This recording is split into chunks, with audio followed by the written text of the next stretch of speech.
This episode of Limit Break Radio is made possible by our generous Patreon donors, including Nochi Zero of Masamune, Nono Bia of Zodiark, and Joran Eridos of Quirrell. Thank you so much for your support. If you want to support Limit Break Radio, visit patreon.com/Limit Break Radio. And by Alamo City Comic Con, October 28th through the 30th at the Henry B. Gonzalez Convention Center in sunny San Antonio, Texas.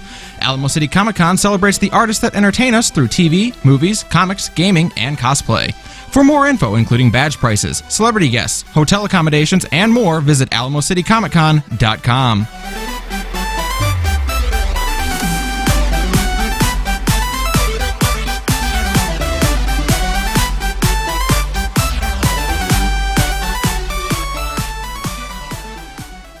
Live from Eorzea.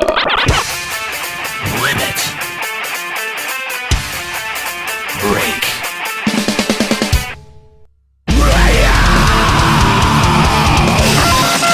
with your hosts, Aniero. You don't want to go to war with me. Juxtaposition.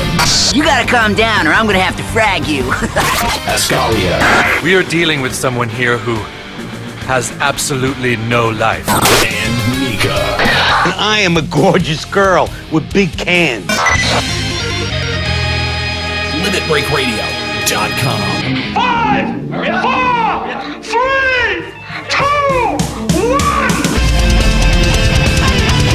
Welcome to Limit Break Radio, episode number 74. Thanks for joining us here live at twitch.tv/Limit Break Radio. Glad to have you along today for this exciting show. It's our second FFFL draft. It's going FFFLD. Yes. The big D. The big D. It's going to fill this entire room. Okay. It's getting weird fast. That's getting gratuitous. Run. Thanks for joining us here at twitch.tv/Limit Break Radio. If this is your first time joining us, hit that follow button. Come back, join us each and every single Sunday live here at 1 p.m. But if you miss any part of this show, limitbreakradio.com, that's where the podcast can be found. Head on over there, hit that subscribe button, hit us up on iTunes. Let us know what you think of the show. Nero, this is weird. It feels so crowded in here after last week. I know, right? It was so empty. Yeah. There was room to move. Right? There was elbow room. Joining us again today, we've got, of course, Juxtaposition back from his week off. Juxta, how's it going? Good. How are you doing? I'm all right. Okay, well, that's great. That's glad to have you here. Surprisingly enough, I kind of wished I was here last Sunday because it would have been cooler. Yeah? Yeah. I promise you it wouldn't have been. I promise you're lying because I was at my grandparents' 71st anniversary at one of those American Legion halls. Ooh. And, amazingly, their AC broke the day before.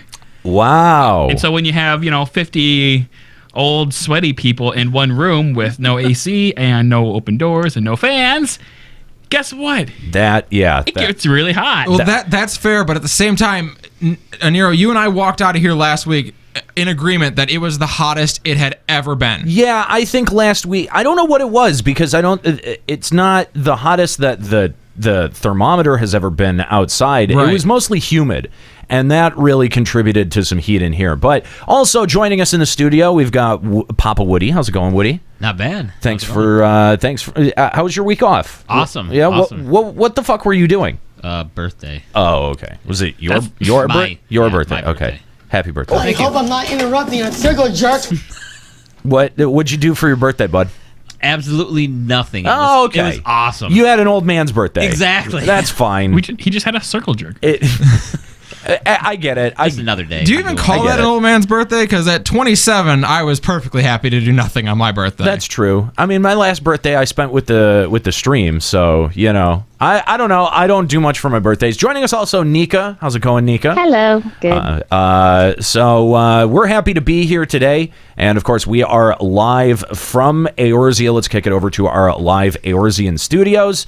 If you'd like to join us, come on over to our free company house that's on the Sargentana server, the Goblet, Plot 30, 5th Ward.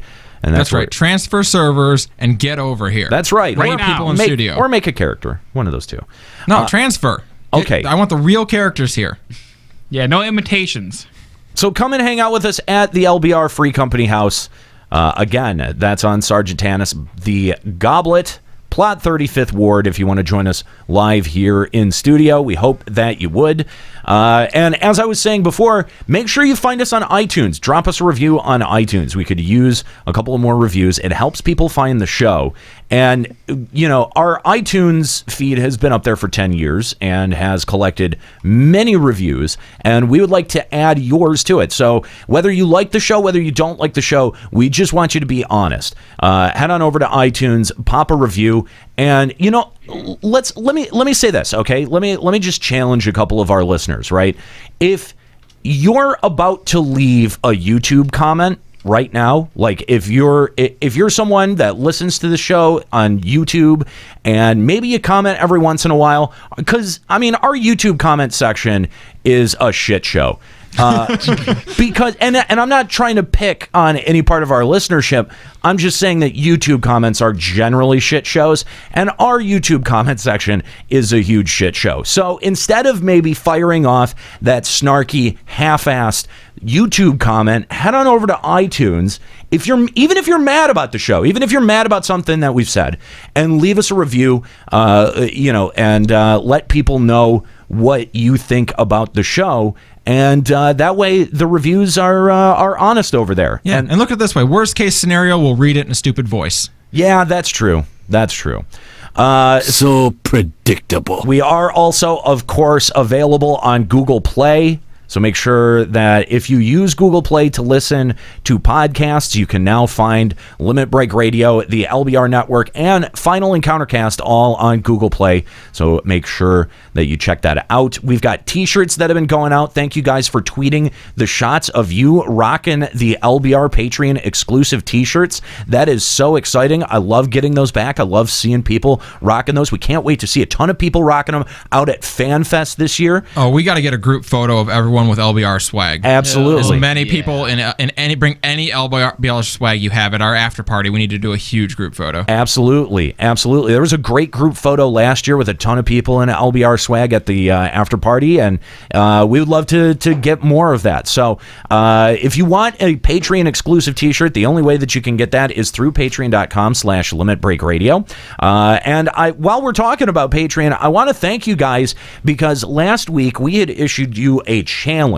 In fact, one of our listeners had also issued a match goal, but we had said, we had to take last week off from Final Encountercast, partially because we had such a small crew here in studio, but also because it was so excruciatingly hot. So we took a week off from that show. But the other thing that we made sure to mention was that part of the reason that we felt that we could take a week off is because our patron had dipped below 2,000. Final Encountercast happens every single week because of your support over at patreon.com/limitbreakradio. And I just want to say I'm so proud of you guys, because in that week we have driven our total number of patrons up to 189, and we're currently sitting at $2,128 being taken in on Patreon, which means that Final Encountercast is secured weekly for the next month. So, I love you. So thank you guys so much for your support. We're excited to be getting more dog tags, more keychains, more posters, and more t-shirts out to you guys in the coming weeks. So thank you guys so much for your support. We should be returning to our bonus content, the post shows this week, and the green room video afterwards. So you guys, if you've given $1 or more over at patreon.com/limitbreakradio, then be on the lookout for new episodes of that. So we also want to thank our sponsor, Alamo City Comic Con. Alamo City Comic-Con is going down October 28th through the 30th at the Henry B. Gonzalez Convention Center in San Antonio, Texas. And a couple of big names were announced this week. These two names are not as huge, but if you're a fan of the Power Rangers, you're probably... This is the biggest announcement, thank you. Jason Narvi and Paul Schreier are going to be out at Alamo City. They played Skull and Bulk on Power Rangers. Wait, really? I thought I heard that Bulk died a couple years ago. No, that is apparently Billy not. died, didn't he?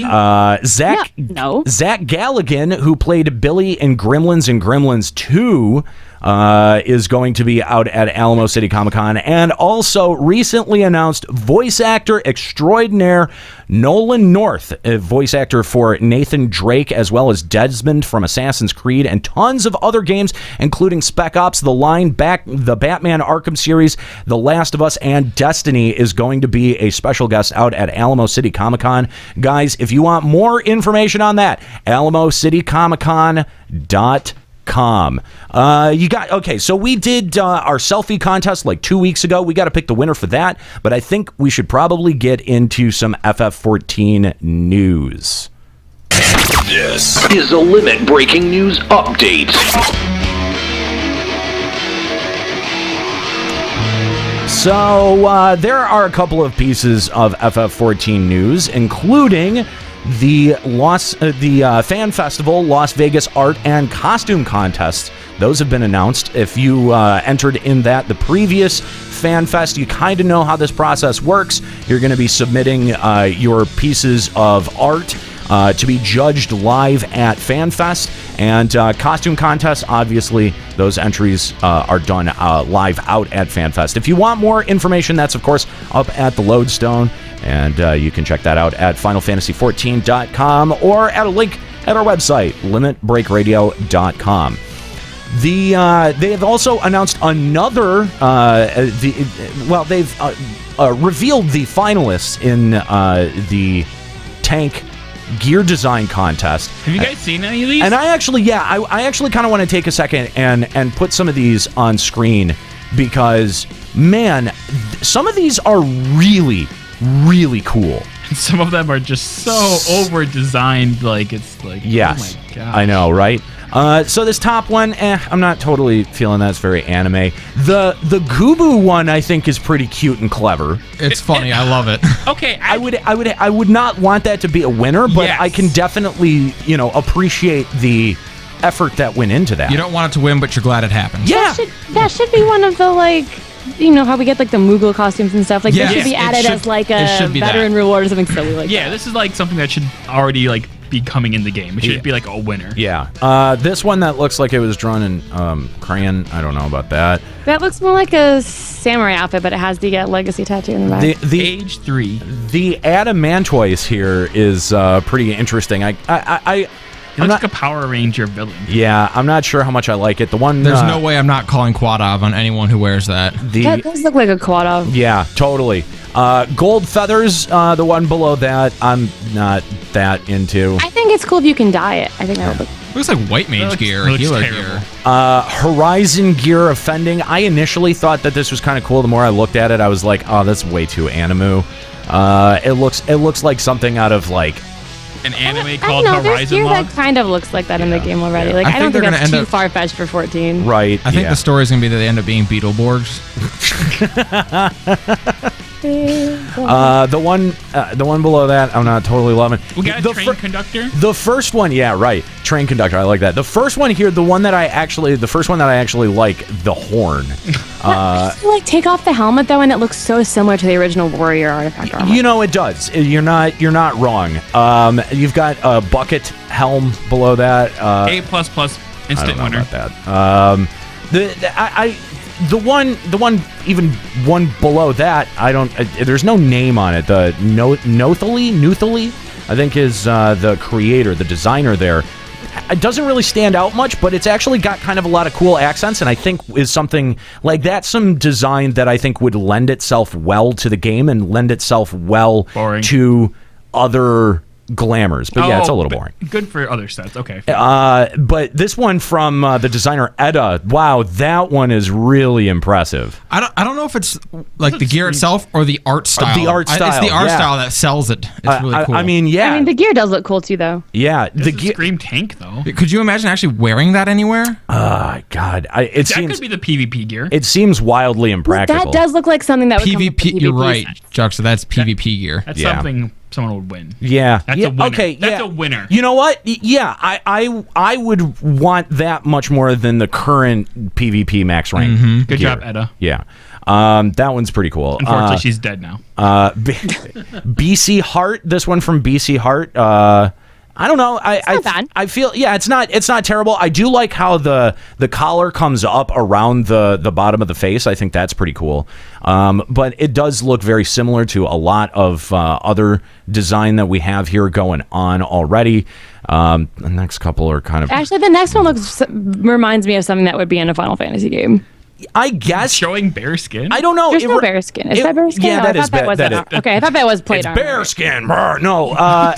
It reminds me a little bit of the Aegea Westcott from FF11. You're right, how it's got the tattoos that come with it. That's kind of cool. I could see, but it's not tanky. That there's too much skin for that to be a tank. The one below it is completely ignorable.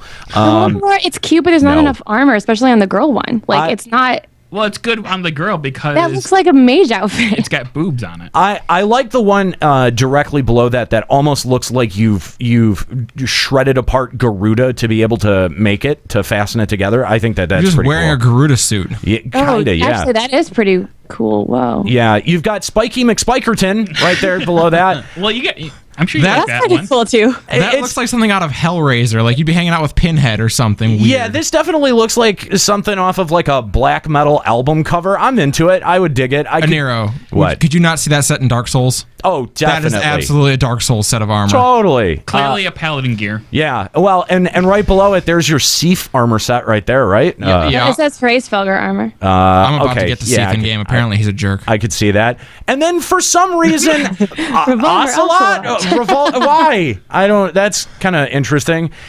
I mean, I like the body piece and the hands specifically. Look at that half cloak. That hat, though. That hat. Get the fuck out of here. Yeah, I mean, at least it's more practical than like silly crowns and stuff paladins wear. I guess. I don't know. Just stop. The Onionholic one, I don't know. I feel like there's a lot of that. This one might be my favorite out of all of them. That one is really kind of impressive. Like that one. And it does still scream like anime to me, but like more like this has been influenced like by a Final giant mech design. Yeah, go over to the right and look at that shield. For a sec. Hang on. There you go. Oh, yeah. I didn't even see that. That is something straight out of Chains of Promathia. That's the shit. It's so cool. I kind of dig that. Oh, man, that's really cool. Wait, that's the shield on this, like that. Yeah, I that assume sort of that's looks a shield, yeah. It sort of looks like a half protect bubble too. Yeah, so. I love it. That's kind of super cool. I like that. Yeah. So a lot of these designs are really, really cool. I think if Square Enix really took to some of them, they could be cool. Here's your sort of gratuitous Jon Snowish influenced design right there. You know nothing. Yeah, right. I'm trying to. This one was. I thought this was kind of clever. The Lalafell that looks like an actual tank. Okay, Transformers. I get it. Please no. Change shapers. I mean, the thing that I'm really They should totally make gear where when you're sitting down, you like turn into something.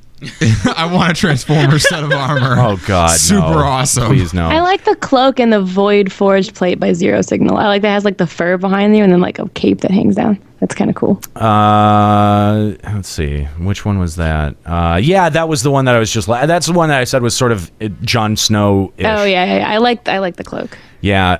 This one down here, the black tin can. That's not bad. It's like a black knight. Yeah, I would. Right be out of into Monty that. Python. Yeah, Right. straight up none shall pass. It's just a flesh wound. Yeah, exactly. That's my favorite one. Yeah, they even drew his leg coming off. Yeah. So, really interesting. I'm really frou-frou one. That's Red Mage. I'm really interested to see which one they're going to end up implementing in game. It's going to be fascinating. There's some good design in there, though. I There's know some it's really going to be good whichever stuff. one's easiest. Look at it like no, because isn't it a contest? God, aren't they going to like vote? Yeah, they're gonna. Are the people not going to vote? I don't know. I don't think think we're so. gonna vote. Because I mean, but they had us vote for the hairstyle contest. You think that? I mean, voting's not open. Why would they? Yeah, I don't know. You know, I mean, maybe they'll pick like the top 10 and then we vote. The final judging process will be conducted on the finalist entries, and the winning entries will be announced Saturday, August 27th. So no, we're not voting on it. And the easiest one to implement will be announced on August 27th. So cynical. Damn, I know, right? Are we really just this cynical? Yes. Yeah, I think that's so us. because there are some fairly complicated armor in the game, so shush. Like I think some of the ones that look really cool, they already have basic skins for anyway. They can just skin over top of like basic pieces. Like they don't have to like do any of the clipping and stuff because that's already in the game. They just have to reskin. I don't know. I think it won't be as hard as you think. So That's fine. We'll just see which one happens to get put in. I'm waiting for Bucket Helmet. Yeah. The bucket helmet's cute though. Oh God! Please don't go cute. Please. We just had Yokai Watch. We don't need this shit. Yeah, that's true. Oh my God! Yokai Watch is great. No, it's garbage. So dumb, and I hate you. It's reinvigorating the game. Oh my God! I missed last week when he wasn't here. Yeah, me too. So there is a 14-hour anniversary broadcast going on. That's Friday, August 26th. You can check back to the Lodestone for the URL for that. It's going to be really interesting to see what they do because I'm not sure there's 14 hours of content left in this game. Ooh. Yeah, they're going to get all the way to floor 50 in Deep Dungeon 3 times. So July... What they're going to do is see how long it takes us to get all the Yokai Watch medals. Oh God. You know, you're probably not wrong. They did that with the Atma. And that's what makes me sad. So... On July 25th, we saw an update to FF14, and the update included adjustments for Deep Dungeon. The chance of enhancing your Aetherpool gear has been increased upon opening silver coffers. You will obtain +1 enhancements on both Aetherpool arm and armor upon defeating the 50th floor boss. Yeah, that's something they announced that they were going to do earlier on. Yeah. And also, silver chest rate seems to be improved. There seem to be reports of I about call shenanigans on all this bullshit. 3 times as often. Like, that is not true. If you guys have actually experienced that, I would like to hear this because I went through and I was running them solo. I saw the same amount of chests, the same amount of upgrades. I ran floor 11 to 20 and got 0. I got like, What? I think I found maybe 3 chests and one of them just didn't work. The other 2 blew up on me. Well, what level is your Aether pools? Like 17, and people were telling me they were getting upgrades at 25. So like from like 1 to 10, I found 4 chests. None of them worked, or no, 2 of them worked. So I got 2 upgrades and 1 to 10, which is what I got last time before the buff. So it feels exactly the same.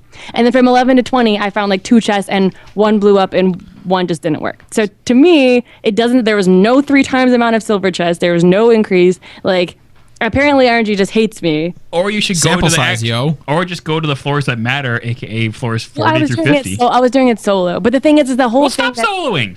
No, but the whole thing that they said they were doing is they were increasing the chances of it at the lower level so that you didn't feel like you were wasting 1 to 40 just to get to 41. And people are like, yeah, I'm getting upgrades on floor 1 at level 26 weapon. And I'm like, what? But that just means RNGesus loves them. That's all. I mean, you do know. I mean, you know as well as anyone else that Deep Dungeon is a highly RNG dependent system. So you know, I mean, that can't be that. Say that there are reports of 3 times as many chests. I feel like that means that multiple people are experiencing that.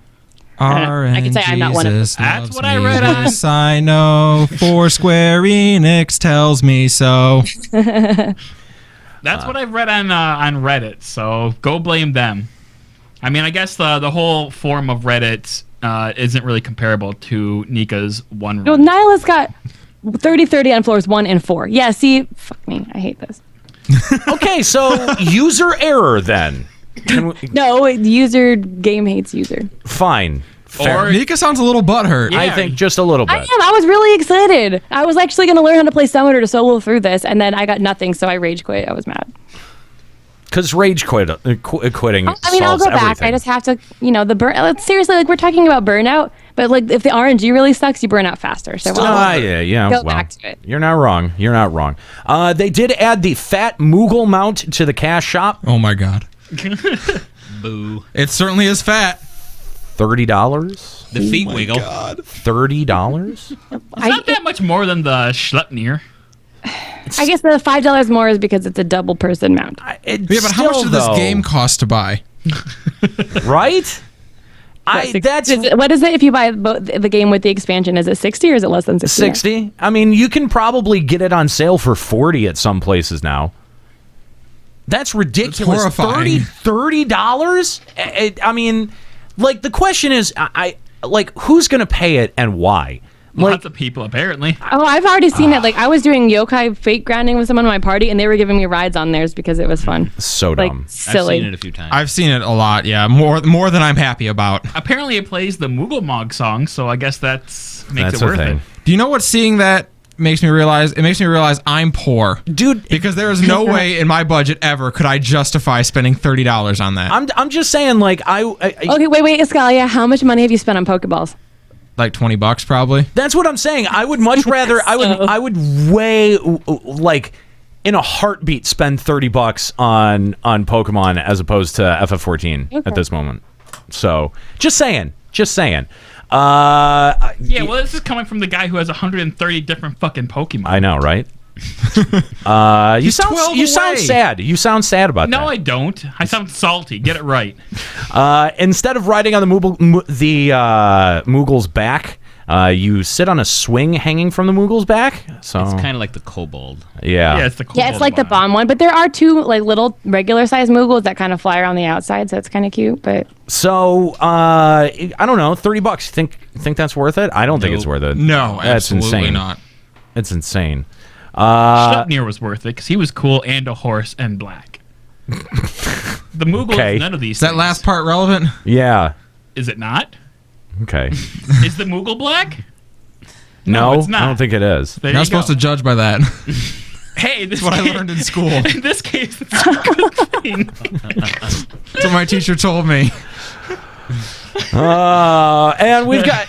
And on that note, the FFFL's back today. Yeah. We got Yokai Watch too, man. Oh, God. Can we not? Can we... What? Yokai Watch is the... I don't... This is the largest part of our outline. This is the best part of the outline. I'll tell you what, I've spent more time in Yokai Watch than I have in Deep Dungeon. So, praise be to Yokai Watch. Well, take it away, because I'm definitely not talking about this shit. Oh, right. I didn't realize Yokai Watch was an actual watch. I thought it meant like you're watching things. Yeah, that's what I thought too, actually. Like you're watching for yokai. They showed the gear. Nika, your yokai watch has ended, okay? That sounds like good news. Yeah. It has not ended. No, it hasn't. It's just begun. Well, I got my little cousin to show me. He's like 7. He plays Yokai Watch. And so I tried to go into it like from the same perspective, like that my parents would have seen Pokemon when it first came out. No, I don't care. It's garbage. Pokemon. It's awful. In its essence. It's garbage. It's awesome. No, it's trash. They're cute looking. Ugh. I have one out right now. Samurai Pizza Cat is the best one. What? What? The Paladin one is the Samurai Pizza Cat. You don't know what Samurai Pizza Cats are? No. Oh my gosh. It was like the hugest internet meme a few years ago. You're the worst. Well, it was a TV show. Yeah, it was a TV show and it was like everywhere. So like, the one minion that's a Samurai Pizza Cat. Okay. Yes. All right. All right. Anyway. Right. So anyway, the best one I have out right now is Hover Nyan. He looks really badass. He's actually the Dark Knight one, which is really odd, but because I think he's like more of a ninja. Neri, you want to go catch some Pokemon? No, the Paladin one Want to is talk about this? That's what I'm doing right now. Probably something around here we can catch. This is a Poliwag. Oh, it's fine. Okay, let's actually talk about how you do this shit. All right, well, it starts in Ul'dah, right outside the Aetheryte. You got to be level 15 or higher and complete some part of the main storyline quest. It's a short quest to get the wrist item, the actual watch, the Yokai Watch, and you get your first minion. You know what someone told me, which is actually a cute throwback if you've played the game, apparently. Like, the actual game starts out the same way the quest does, where, like, Whisper the ghost guy gets lost and trapped in a thing, and you have to go find him. So if you've actually played the game, it's like a cute little throwback to that, but I don't know how many people who play 14 have played Yokai Watch. Well, personally, I have been really impressed with Yokai Watch, so I'm actually gonna go check out these Yokai Watch games. And Are you really? Maybe I'll even stream them on the LBR channel. No, that is not allowed on our stream. No, it's part of Final Fantasy 14. It's part of the lore. I am calling a host meeting right now, and we are voting on this. Yeah, that's not okay. But I'll just say it's 14. Well, hang on, no. Back up a second. Are you serious that it sort of makes you want to check out Yokai Watch, or are you just trolling? Well, I mean, look, it's got all these cute little figure guys that have cute little faces. Shut up! No, shut up! Stop! The whisper guy thinks he's a butler. No, he doesn't know a lot, but he thinks he does. Are you actually gonna go out and spend money on a Yokai Watch game? Oh, man, maybe I should. That would be so interesting to stream. I mean, if you have a gift card, I feel like you have nothing else to spend it on. I have money cards. I have the dollar bills and the change. Oh my gosh, we should get rid of this stupid Sora wall scroll. I should put up a Yokai Watch one. He's actually gotten to the point where you can't tell if he trolls anymore. That is good use of Mr. LBR Jackson, funds. just stream Yokai Watch on LBR channel. Bye-bye to my $50 page. Well, that's incentive. Yeah, see, here's the thing is that you're going to end up talking yourself into a corner because we're going to lay down money to buy this and force you to stream it. If you really... And then a few months later, Is he it actually a DS does. game, though, or do they have it on... I have no idea. I don't know what platforms Yokai Watch is even on. Aside, obviously, the PS4, thanks to Final Fantasy 14. God. PC, don't forget about PC. And PC. Soon to be Xbox One. Patent pending. Okay, so this basically is their answer to once a year how they have to throw people back into Fate so that new players have people do Fates with. Yay! This is almost exactly like Atma grinding. Yay! Except it's exactly like Atma grinding. Well, okay, almost. Except you get minion tokens and you get weapon tokens, and the minion tokens are 100% as long as you're wearing the watch. So the minions are actually fairly easy to get. You only need to do like 70-something fates, and then once you get all the minions, only 70-something. I got all the minions already, and I've only got 2 weapons. So I think that it doesn't take that long. It took me a couple hours. I actually streamed getting all the minions. Like, people watched me do it. It didn't take that long. So if you get all the minions, then you get the first mount, and I think that's worth getting. Whether or not you want to do all the weapons to get the second mount is another story, because the weapons are pretty much like Atma. A little bit higher drop rate. I hear it's about 25%, but I call bullshit RNG on that. It's roughly, yeah. Why? I feel like that's about right. You have to have the appropriate minion out relating to your job class. So it's like you get one for free at the beginning, and then as you do fates with that minion out, then you get more coins to get more minions. Who is this aimed? Like, that's the thing. I don't, like, I'm not a 12-year-old kid, but I don't feel like. Sure? Yeah, I'm very sure. But You act like one I sometimes. feel like there aren't that many like young kids that play FF14. So Okay, well, pause. hang on. No. I'm just I mean, confused. maybe it's because our generation is the generation that's having 5-year-old kids, so they're advertising to us to advertise to their children. That doesn't make any sense. That is That's all I got. to waste development time and to do like that, the whole thing with putting it into 14, like, I just don't understand who this event is supposed to They target. do this kind of crossover where something 14 goes into Yokai Watch 2, because that would also be no Yes. sense. Because we don't want like 6-year-olds. Like 6-year-olds can't play this. So I think we nailed that. We hit it on the head a few months back when we guessed that Yoshi probably got really drunk at one of the events and made a promise that now he has to live up to. Well, he did. I thought he did say in an interview where he and the guy that created Yokai Watch sat down and had a few, and this is what came out of it. I think we may be closer than we'd like to be on that. But I'm just Okay, let's think of it this way: how many young kids are actually playing Pokemon versus A lot, actually. adults playing Pokemon Go? a lot more than you think. Like, I mean, as being an elementary school teacher, I can tell you Pokemon has never really gone anywhere. Like, 5-year-olds are bringing in cards and trading. Like, I had to be that teacher that banned Pokemon cards last year because they would take them out in the middle. Seriously, like, especially with kindergartners, you know their attention spans, right? So I'll tell them, okay, you can get them out, like, at recess or something. And then I look, and they would, like, be sneaking them to lunch. And, like you're going to throw them in the trash, and you're going to cry.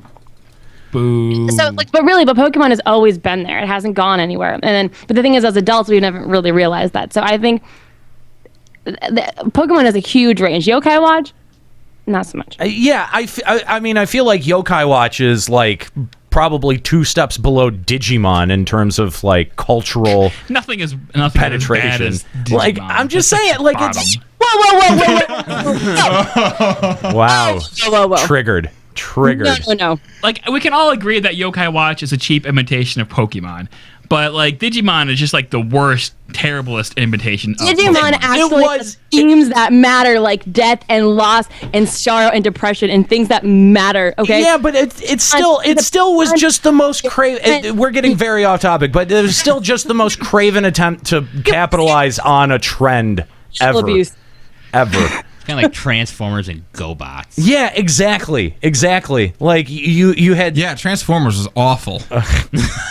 Legos and Duplos. I don't know. Anyway, so a lot of people are not happy about having to go back and do Fates, and to that I just say don't do them. Don't do it. Yeah, don't do it. The mount don't is do so the event. good. Don't do the event. The weapon mount is so cool. It glows in the dark, and like the face, like the eyeballs and the mouth are like neon lights.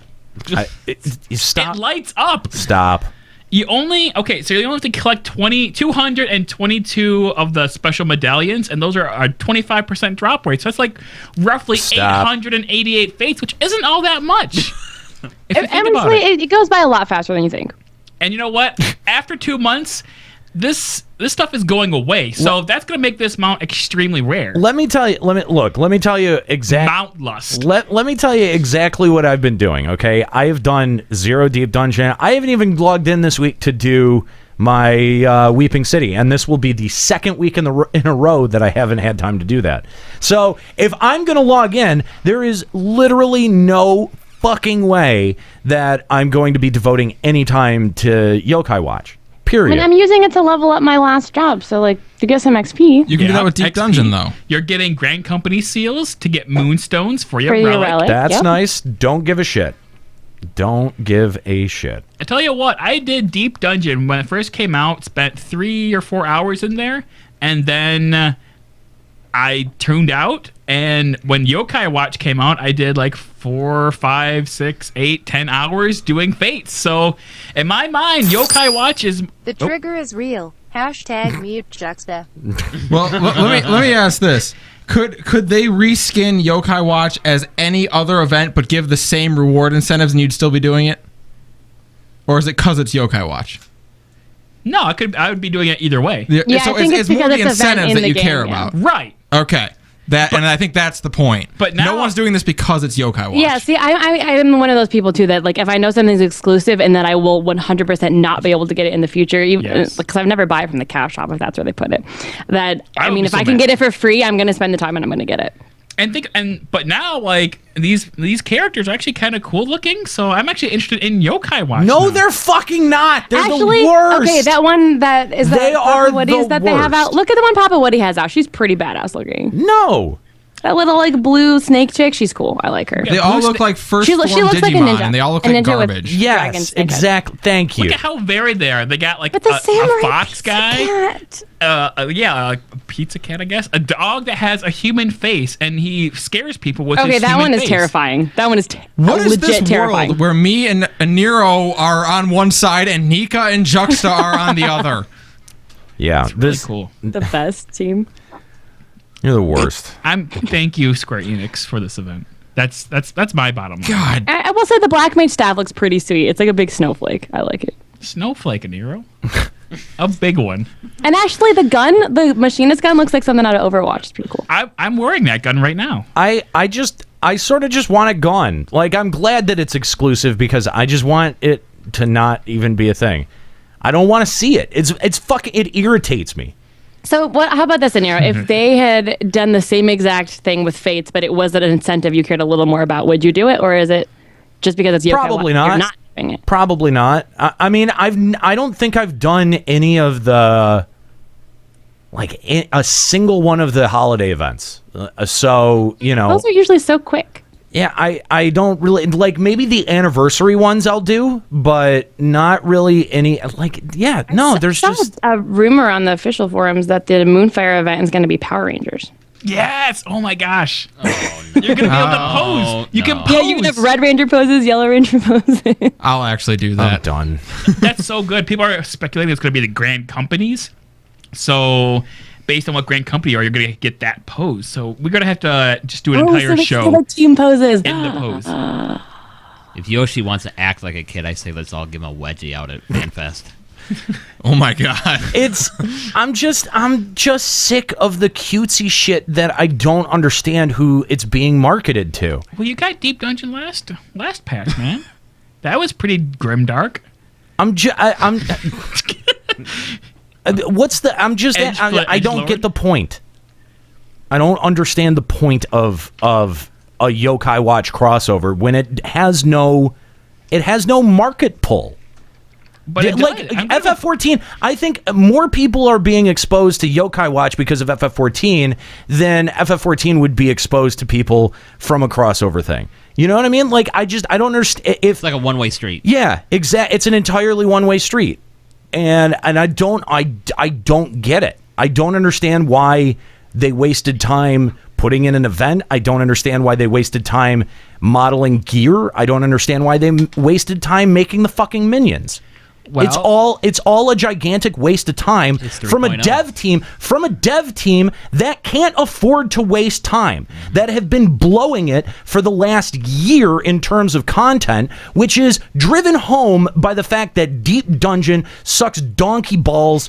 And you know what? This is what we're spending time doing. This is supposed to be the content that brings people in. Get the fuck out of here, man. What is this? If it was Pokemon, would you be more apt to do it? No. If it was Pokemon, at least it would make sense. If this was a Pokemon crossover, you wouldn't do it? No, get that shit the fuck out of this game. I want FF14 shit in FF14. I don't want Pokemon. I don't want Yokai Watch. I don't want other games. I don't even want other Final Fantasy games. I think other Final Fantasies, though, make sense. That at least makes sense. This doesn't make any fucking sense. But I don't even want other Final Fantasy games brought into 14. It's a waste of time. It's a waste of development. It's a waste of the developer's time. But I wonder, I'm willing to bet that in Japan, the demographic for Yokai Watch is different. So I bet that there are probably adults that play Yokai Watch in Japan that will be exposed to Final Fantasy 14 because of it. I bet it is. But if it had the cultural significance that Pokemon had when it came out, then we would have heard of Yokai Watch before they said a crossover event. We went, huh? What the fuck is that? It does. Woody said it great. It's a great point. It's a one-way street. I don't think that FF14 stands to gain a single subscriber from doing this. Nope. And if you don't add one subscriber, why would you do it?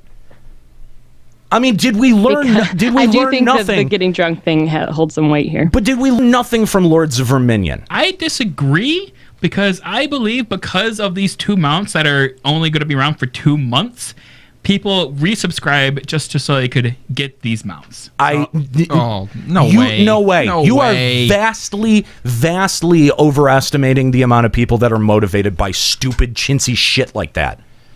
Just because you're an idiot and are motivated by stuff like that does not mean that most of the players of this game are.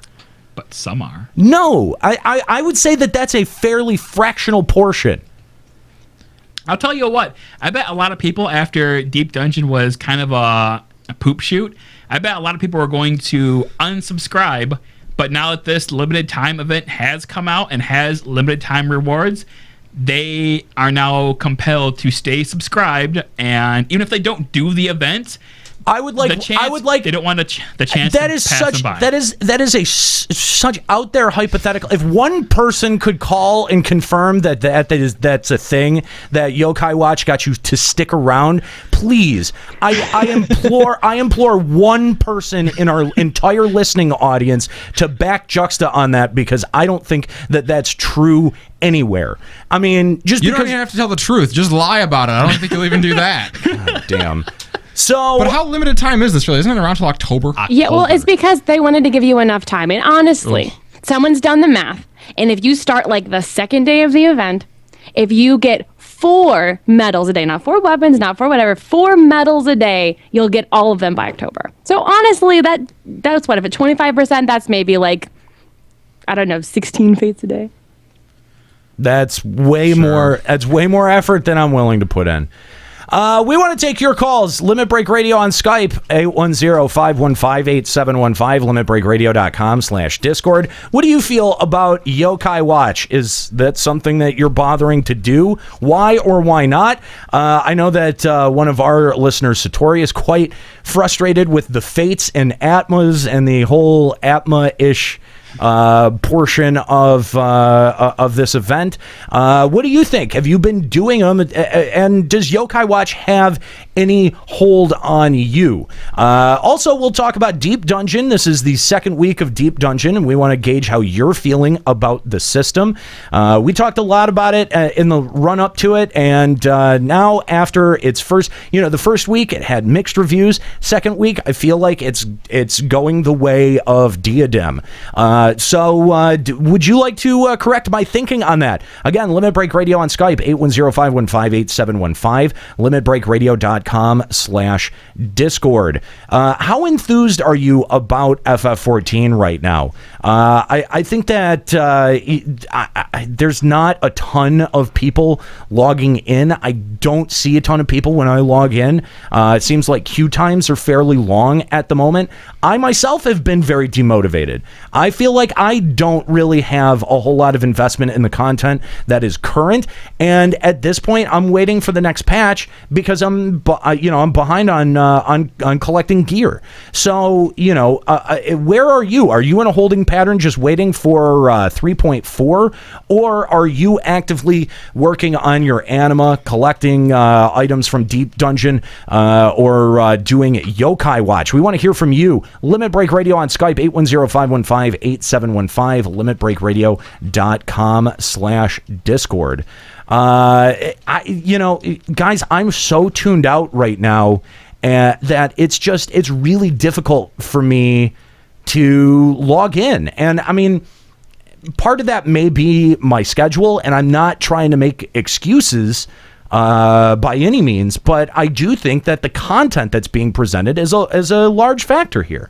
I'm just not as into it. Guys, what do you think? I feel you on that. I haven't been in very much. When I am in, I'm usually not even on my main at this point. I'm usually leveling up my alt character, because at least then I can get the XP out of Deep Dungeon and have it be worth something. And that's like, if I wasn't leveling her up, when she hits 60, I don't know what I'm going to do. Because she's at 58 right now. And when she hits 60, I don't know. I'm not doing Yokai Watch. I couldn't care less. Yeah. None of the mounts inspire me. None of the minions inspire me. Some of the minions are so cute. Sure, but I don't want them. I don't care. I have cute minions. I've got a Cactuar that follows me around. I'm good. What else is there right now? I don't know. I just feel like I've been so tuned out of the game at this point that there's so much content that I've missed on.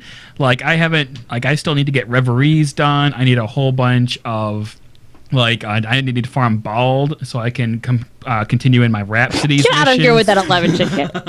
No, I think he's got the right idea. Play 11. Hey, we had fun on the other day, didn't we? Seriously, for me, when I'm at work scrubbing dishes endlessly, my mind wanders to what I could be doing in Final Fantasy XI, and that, I think, speaks volumes to how much content there is in 14 at this moment. I feel like this is so, I don't even know how to defend this, because you guys don't raid. I think all the time about, my next raid day and when I'm going to log on and what I have to do before I can raid, because I have to do my Weeping City. I'm still pretty hooked on this, and I'm not entirely sure how to... Well, no, I think actually you bring up a great point. Is if you have something like raiding, that is what hooks you, and you have something to look forward. No. Well, I think it's someone. I think that Nika, for you, it's the people, the connection that you've made with your raid group, and wanting to still support the group and still support the people who are part of the group. It's hard to say that, because we've reformed our group so many times because people keep quitting. No, but it's the idea of the idea of raiding, not just of the group, of the people. Right. But I enjoy raiding. That's what I enjoy doing in the game. So as long as I have something to work towards, we're actually actively and very well progressing through A7, and it's a lot of fun. So I actually look forward to that, and I find myself thinking about, okay, we died at this part last time, let me think about what I can do better, while I'm washing dishes. That's where my mind goes. But so we've talked about the importance of making your content geared towards that end game player base. Sure. So that if you have something like raiding, where that is what you look forward to coming to do every week, that's why you're logging in. For people like us who are not so much into raiding, but we might be into another kind of end game event, we're kind of just like, now what? Right. It definitely, see, I mean, because Nika, you were always into raiding, and raiding hasn't changed. What we've gotten are I disagree because A3 ripped out my soul and stomped out it, and I hated raiding when it was Gordian. It is much better now. Okay, well, but what I'm saying is that we've got we've had two added systems that are not aimed at raiders. They have been sort of aimed at this middle ground where Square Enix hasn't been hitting. None of their we've identified the valley in their content where there's a lot there's a lot in terms of dungeons. There's a lot of stuff that you can do daily that everyone can do, and it's pretty ubiquitous that you're going to go in there and you're going to win. But there isn't much in the middle ground between that and the razor line that you have to walk when raiding. And so I mean, Deep Dungeon's a step in the right direction, I think. I mean, I feel like it sucks that only got I think that it sucks that we only got 50 floors, because I feel like that it was just starting to get difficult in 41 to 50. Like, I feel like most people do not wipe until they get after 41. But the thing is it does happen. People get pissed, and it's not guaranteed. You take one wrong step on a lure trap, you get too many mobs, you're dead. Like, it's going to happen. And I feel like if the difficulty continues to progress as we get to level 100 and beyond, and if they address the only way to open the portal is by killing X amount of monsters, I think it could be kind of hit that sweet spot. But we have yet to see that because we only got 50 floors. You see, but this is where I don't know that I don't know that that's true, though. Because it's kind of like as much as I say I was getting burnout on it, like, that's why if I do like 10 floors at a time, I think it's fine. Like, especially if my RNG just sucks and other people are getting better upgrades from 1 to 10 and 11 to 20, it's something that, like, okay, I've got an hour to kill. What can I do? Oh, I can go into Deep Dungeon and get some upgrades for an hour and casually work towards that weapon. And I feel like for the rest of forever, as long as I still have weapons to get, because for glamour or whatever reason, if I have an hour to kill before I got to go to work or whatever, I'll just hop in a Deep Dungeon for an hour solo. Yeah. Like, I think it hits that middle spot. But what happens when you're not activated by the rewards, when the rewards are not something that you want or feel like you even need? By the time I feel like I actively play about 4 classes, and I feel like by the time I would get 4 weapons for glamour, they'll hopefully have another. Nika, I understand. No. We all understand for you what your motivation is. I'm saying if that motivation wasn't a factor for you, if you weren't motivated to do any of those things, if you did not like any of the items, and you really truly felt like item upgrades do not serve your character and do not serve to push you forward in the content that you actively participate in, well, that makes it different, right? It does, but you have to also think that not everything is going to suit everyone. Like, that's just how the way MMOs work. We've been over this a million times. Raiding gear only serves to make you better at raiding. I agree. What I was saying is that I feel like Deep Dungeon hit that spot for a bigger amount of people. Obviously, there are still some people that don't. I think it could have, except there's only one reward. That's my problem, is that there's only one reward, and I can look at that and go, nah, pass. That's the problem, is that Square Enix needs to be making content that I can't look at and go, nah, pass. You know what I mean? It's completely, you write off an entire section of content because you don't want one item. It's the one item. If there were more rewards out of that, are you kidding me? People would be all over it. Yeah, I agree. The reward structure is totally fucked. Like, the systems, even Diadem, as flawed as it was, had it had a better reward structure, it would have done better. And I'm constantly frustrated at this point, because it's like, okay, that may even be worth doing, but there's no reason for me to do it unless I really want that one thing. And I think, I don't know. And I think, honestly, a lot of us here at Limit Break Radio have great ideas, and I hope they listen. Like, even just a small chance of a chest on each boss floor would be enough for a lot of people. And you're right, because a lot of people don't care about glamour. They don't care about mounts and minions. It's all aesthetic. So what does it matter in the end? It doesn't. So you're right. And I think there are so many ways they could easily fix this, and I hope that Square Enix is listening, but to the people. But. And to speak to Juxta's point, when you go back and you play FF11, I don't feel like you have that same problem, because there are things that keep driving your playing and your participation. Right? Like, I feel like, Juxta, you had said when you're sitting around scrubbing dishes, you're thinking about what you're going to be doing next on FF11. Right. Because, I feel, and I've felt that too. And I feel like the reason that exists, at least to some degree, is because there is so much to do, and you also have to realize that those of us who are playing 11 right now haven't played in years, so there's also so much content we haven't done. I feel like if we quit 14 for 2 years and then started again, we'd be thinking about what to do in 14 as well. She's not wrong. I mean, I've stayed kind of tuned into 11 for all this time. For me, I play to help Juxta or to help Nika. I don't have a ton to do for myself. That's fair. But again, I mean that we're talking about a game that is over 11, almost 12 years old at this point, and what I'm saying is that motivation that you still feel today, and yes, that I'll admit, being gone for 2 years does affect that somewhat. But the entire time that I played 11 as an active character, I always felt that. There was always something to drive at. Yes, I always felt that pull of like, what am I going to need to do next, or what is my next goal? Today, I'm going to really work towards getting that Hakutaku cluster so I can finally get my O hat. There you go. Yeah. But then when you realize that actually half of the time available was spent shouting in Juno for a group, then you wish that wasn't a thing. So 11 had its good content, but not its good execution. And I feel like 14 has better execution with the lack of content. So I think we need a balance somewhere in here.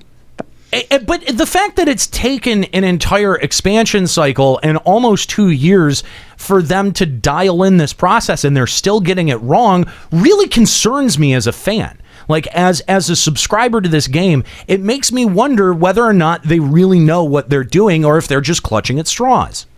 I feel like they know what they're doing, the people who are actually making the content, but then I feel like there's just some person in a chair that says, okay, but now we need to add, like, do this with it. And then when they do that one thing, they kind of like ruin the content. Like making Deep Dungeon. Like, to me, Deep Dungeon is like two different systems. Like, you have the 1 to 30 where you're leveling up, which is fine, but I feel like that's completely different from when you're going from 30 to 40 when you're actually at the max level and you're actually trying to survive and not just farm EXP. Like, I feel like it's two different systems, and it's really jarring to go from 1 to 30 and then 30 to 50. And I really don't... when I was playing 40 to 50, I felt like, man, once I beat this, I'm going to have to go through 1 to 30 again, and that's going to be the worst thing ever, because I don't want to have to go through, basically be a low-level character again, and just, that's why they upped the silver chest, apparently, supposedly. What's that? That's why they upped the silver chest chance of working on the low floor, so to make it less... I don't even care about that. I don't want to have to go through that garbage, that trash. It's pointless. I'm going to just steamroll solo or with 2 people, I think. It was more fun with 2, but like... No, I want to be at max level, and I want to do this event, and I want to have 50 floors of being max level, where I have to actually try, where I have to like be aware and use my pole manners intelligently. Yeah. 51 to 100 should be better. Where I don't throw pole manners on the floor and blame it on Skuro because I'm being a dick, because there's literally no challenge. Right. Yes. And I think that's the part of it, because you're right. Like, at least 2/3 of it are completely a snooze fest. Pointless. Yeah. It's like sleepwalking. Well, I think Juxta might have kind of hit on the head with saying that there's someone there who is just kind of screwing everything up, and I worry that it might be Yoshi. Well, is it Yoshi? I worry that it kind of is. I don't know. They had to start one. I mean, do you think that when 51 to 100 comes out, you're going to start at 1, or you can start at 51? I have because The 1 to 30 was supposed to be easy. Like it was, they told us that from the start. It's the intro to Deep Dungeon, teaches you the mechanics of it. It allows newer players to ease into. Yeah, no, that's Juxta's got a really good point. Having to do that every single time and having to do, ask yourself, what is there anything interesting about progressing from between levels 1 and 30? Like, is there anything about that mechanic of FF14 that is worth being repeatable? That is worth, you know what I mean? Like, it's like any MMO grinding from, the opening 30 levels of whatever you're playing sucks. Every MMO, like what do we always say? Wait until, level 40, level 50, right. To then really make your decision, Dude, I sort of feel like there is no MMO that is compelling below level 30, and to throw players into that churn again and again and again. You're right, it's monotonous. And okay, like if you want to make it so you can XP and be with your low level friends, okay, fine, but make Deep Dungeon easy mode 1 to 50, and you level up 1 to 60. Fine, do that, but then have Deep Dungeon hard mode, where you're right at 60, level floor 1. That's going to be 51 to 100, Juxta. But why do you waste these 30 floors? Why did you have to do that? Why? Doesn't make it. Yeah, and it really. That seems like one of those decisions that is, like Ascalia, like you were saying, that someone who doesn't necessarily play the game or isn't as connected to the game or doesn't have the concept or like the game knowledge to understand a bad decision. Right. And they come in and they go, yeah, but what about these new low-level players, but players that just sign up? We want them to be able to play with their high-level friends that have been playing for 4 years. Then let's just make the system level as you go. Well, wait, just make that work. You know what I mean? Like, I feel like as long as when 51 to 100 comes out, if we can start at 51 every single time and not have to go back to 1, I'll be fine with it. Okay, but why would you think that would be the case? Because it's a whole new set of floors. You think that once we do 51 to 100, we're going to have to go back to 1? Yeah, probably. Yeah. I mean, if this. And guess what? And then once 200 comes out, we're going to have to go back to 1 and go all the way to 200? Yeah. And I don't think we're gonna get Deep Dungeons floors 1 through 200 in the 3.0 expansion. I think we're gonna get floors floors 100 at 4.0, and then you can have to level from 61 to 70 for those 4 more floors. You think? Yeah, that's no. I don't know. I don't think so. No. I could see it, but I don't think so. I don't know. I feel like it ended up being a miss on something that should have been kind of a home run. At the end of the day. And I'm like, this whole expansion has felt that way. And I feel like we came out of 2.0 and, Yoshi was kind of God tier and everyone respected him. And then this whole expansion has been just such a disappointment and a miss. For me, he's on the hot seat going into 4.0. If 4.0 sucks, I'm done. Yeah, I don't disagree, man. I don't disagree. And it like bums me out to be at that point. You know what I mean? Like, Deep Dungeon right now in its current incarnation feels like an alpha. Yeah. Like, okay, this is the base, which is exactly. But I think it was supposed to be because it's the beginning floors. But why do you push that out on your players right now? Why is that acceptable? I mean, why wouldn't it be? First of all, they have to test the system to see if people like it before they move forward with it, and then they have to figure out what's wrong with it, like incentive, and then fix it. Or objectives even, and fix it for the next set of floors. And the next set of floors are the ones that people are going to care about anyway. So they want to make sure it's right before that. They could have even made these opening floors cooler. Like if they had made the bosses on each floor a little bit harder, such that you have to think, okay, how can I do this since I only have my level 1 through 14 abilities or something like that. If they had done it even that way, it'd have been a little bit more fun. Yeah. But all those bosses, like the boss is like, oh, I'm going to turn into a succubus and we're just going to destroy it. There, and the entire last episode we talked about Deep Dungeon and the possible rewards that they could have put in there that would have been way more motivating and way more, I think, relevant to the community had they done that. I agree with you guys. I feel like this is just a huge ball of missed opportunities on the part of Square Enix, and the sad part is that they could easily fix this. Like they could easily bring this right back around, and it just takes time. It takes time and development, and it's kind of hard. Like, if they're crowdsourcing gear design at this point, like, that also makes me nervous that they're sort of creatively tapped. Like, they're like, Yokai Watch, and we'll put in your gear designs, and we don't know anymore. I feel like the gear design thing is more just for the fans thing. That doesn't bother me. The Yokai Watch thing does. Maybe, but I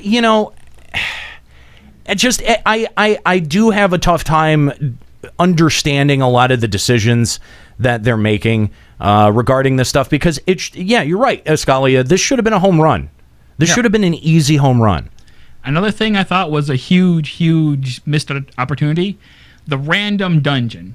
I knew that going in, we're going to have the square grid or whatever. Right. But I thought they were going to have like interesting rooms. So like maybe once you get to like floor 30 or something, you're going to have like a double room where it's a 1x2 square and it's like has something more interesting in it, or even a giant room like a 2x2 square that has like a maze or something in it, or something, just like in Naizu Isle, where they had like different. That is actually something I would expect to see coming. Floors. I feel like if you put harder mechanics in when you only have 2 moves and you're just hitting 1, 2, 1, 2, it might be a little too difficult. So I'm hoping, again, if 51-100 comes out and has none of this, I'm going to be very disappointed. But like maybe you walk into a room and it just has a poison floor. So rather than having the entire floor be a poison debuff or something, like there's literally poison on the floor, and to walk through it gives you a dot or something. That would be cool. It'd be random, totally out. And we did see the layouts grow more complex on the way to 1 to 50. So I could definitely see like change like that happen. I just don't even mean like the number of rooms, just like have like just different rooms, because like I went through it once and I saw repeats. I saw like okay, this is the room with the giant hole in the middle, or this is the room with the giant pillar in the middle, or this is the room where it's a Y and you have to go around. Like I shouldn't see that after the first run. During the first run even. I think that there was another good point brought up as well, that this does feel like sort of like it's in alpha stage development and it's being tested out. And am I wrong, or did Diadem feel much the same way? Yes, it did. We called it that. We called it a beta test. Yeah, but the thing is then they never did anything with Diadem. They say they're going to change it. Who knows? But at least we know there is more coming, and hopefully they're listening to us. Because if they are, we know that like there is definitely a next set of floors coming. We know that. And hopefully, if they really are treating this as an alpha or a beta, that they're going to improve the next set. And honestly, until that comes out, we don't know. But why has every edition been a misstep? It just, you know what I mean? Like, see, this is where I wish that 14 had test servers. Like, if they could recruit, a few thousand people to test out Deep Dungeon, then be like, the incentive's not enough. This is kind of silly. Give more objectives. Then, like, by the time they roll it out, it would be a good system. I don't know why FF14 is one of the only MMOs that doesn't do that. I don't know. I agree, Nico. Yeah, no, I do agree, because I think that they're relying. There's too much of an echo chamber effect going on with the dev team. Yes. I think that they've got some set ideas of what they think works and what they think doesn't. And, I know that they take feedback from the community. They take feedback from the official forums. And that's all well and good. That's even a step in the right direction from FF11. But the thing is that, when you are only testing in a bubble, and when you're testing in God mode, and you're testing for balance, it really doesn't drive home the replayability factor, the grind factor. And that's where I think that's where they end up messing up, because they end up putting in incentives that don't match the grind, and you can either get through the grind way too quickly, as is the case with Anima right now and all of the different possibilities that you have in advancing your weapon type, or they have the other problem where they just simply don't put enough incentive in there to sustain the content. Exactly. Yeah. I think that you would see more people be enthusiastic about Deep Dungeon if they thought that they were getting something out of it at the end of the day, because it's not a bad system. It's not bad, and it is grindable, and it's, you can kind of turn your brain off for some of it too. Yeah, and there is fun to be had, but if you're not interested by what you're taking out of there, what is the point? Well, and you talk about things like the official forums being a step in the right direction from 11.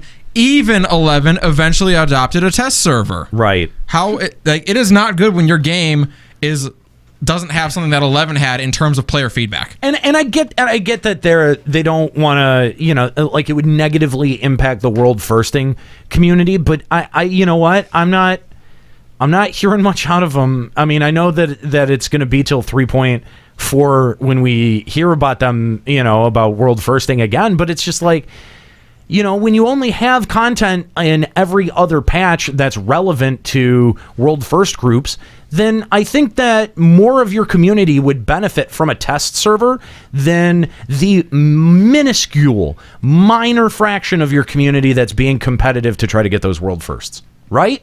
Like, if you weigh the two, you look at the benefit that a test server could have on the entire community versus the damage that it does in the world first community. How is Square Enix still going, the world first community is the one that we need to be supporting? Well, if you think about the world first community, how many players actually is that? I mean, tops, like 100, 200? Maybe, if that. I mean, I think that is generous. The 1%ers.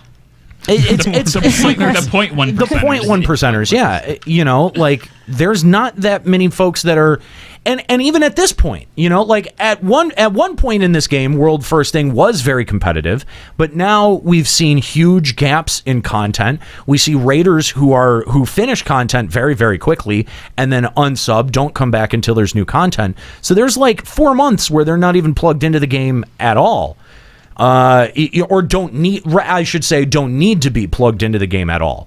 And, again, why continue to support that part of the community if that's only, 100 people, maybe less than that? That doesn't make any sense. Nika, do you have anything to say about that? I don't know. Like, especially, I mean, I feel like now, I felt that way when I was doing coils, because coils I always had on farm before the next set of group come out, and then there were literally days where I would log in, do the 4 coil tiers, and log out till the next Tuesday.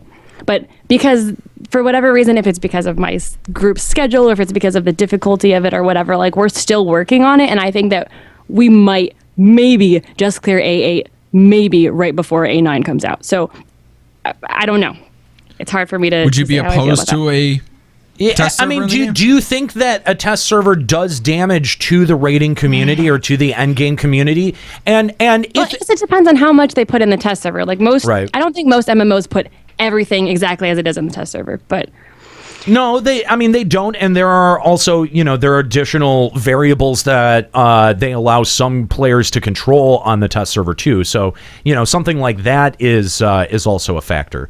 But I guess you're right though, because I do feel like that if they put the raids exactly as they are in the test server, it would be the world firsters who go in and figure out the mechanics and all that jazz. But I don't think that because the endgame raids are such a small population, I don't feel like that would be what would be. I also sort of, but the thing I feel like that they have a pretty good balance testing team that they have on their own. And if something's too hard, they fix it. Like, they actually listen to that community. Like, they've fixed a couple mechanics just in hot fixes. So you're exactly right. I actually think that Square Enix could implement a test server and omit all raiding from the test server, and still it would serve its purpose. Because you're right, Nika, the raids are incredibly well balanced, and so moving forward, I would expect them to still be well balanced. Yeah, and in the times that they're not, people bitch and they fix them. I mean, granted, A3 was its own monster, but I feel like even in like A6, they're like, oh man, the difficulty curve was way too high at the beginning from A5, so we're gonna, change a few of the mechanics here. Like, right off the bat, they did that within like a month, a few weeks maybe. And so I feel like they listen enough to the small endgame community that it doesn't need to be in a test server. And I think there are other games that don't put their raids, their top tier things in the test server. It's more like if they're implementing a new system or a new, new abilities, and they want to test that kind of stuff out, or a new thing like Deep Dungeon. Yeah. Right. Yeah, no, I definitely agree. And I think test servers would probably be to the benefit of FF14. So let's go to our phone lines. We've had Tomo Luciana hanging on from Midgard for a while. Tomo, welcome to Limit Break Radio. Hey, dude. How you doing? So, good. Thanks for calling the show. What would you like to talk about? Well, there was actually something that I was thinking about talking this for a while now, and it kind of always becomes like an issue with like free companies when we talk about this in our server. Okay. It's in general, we noticed that rating has completely died in our server. Like, it's gone. Like, we just have no incentive to raid because the whole system on, okay, we're going to get these following items from this content, but then we're just going to toss it next raid. Right. What's the purpose of this if we're just going to do this? And so we essentially turn to other content, old content. This is like,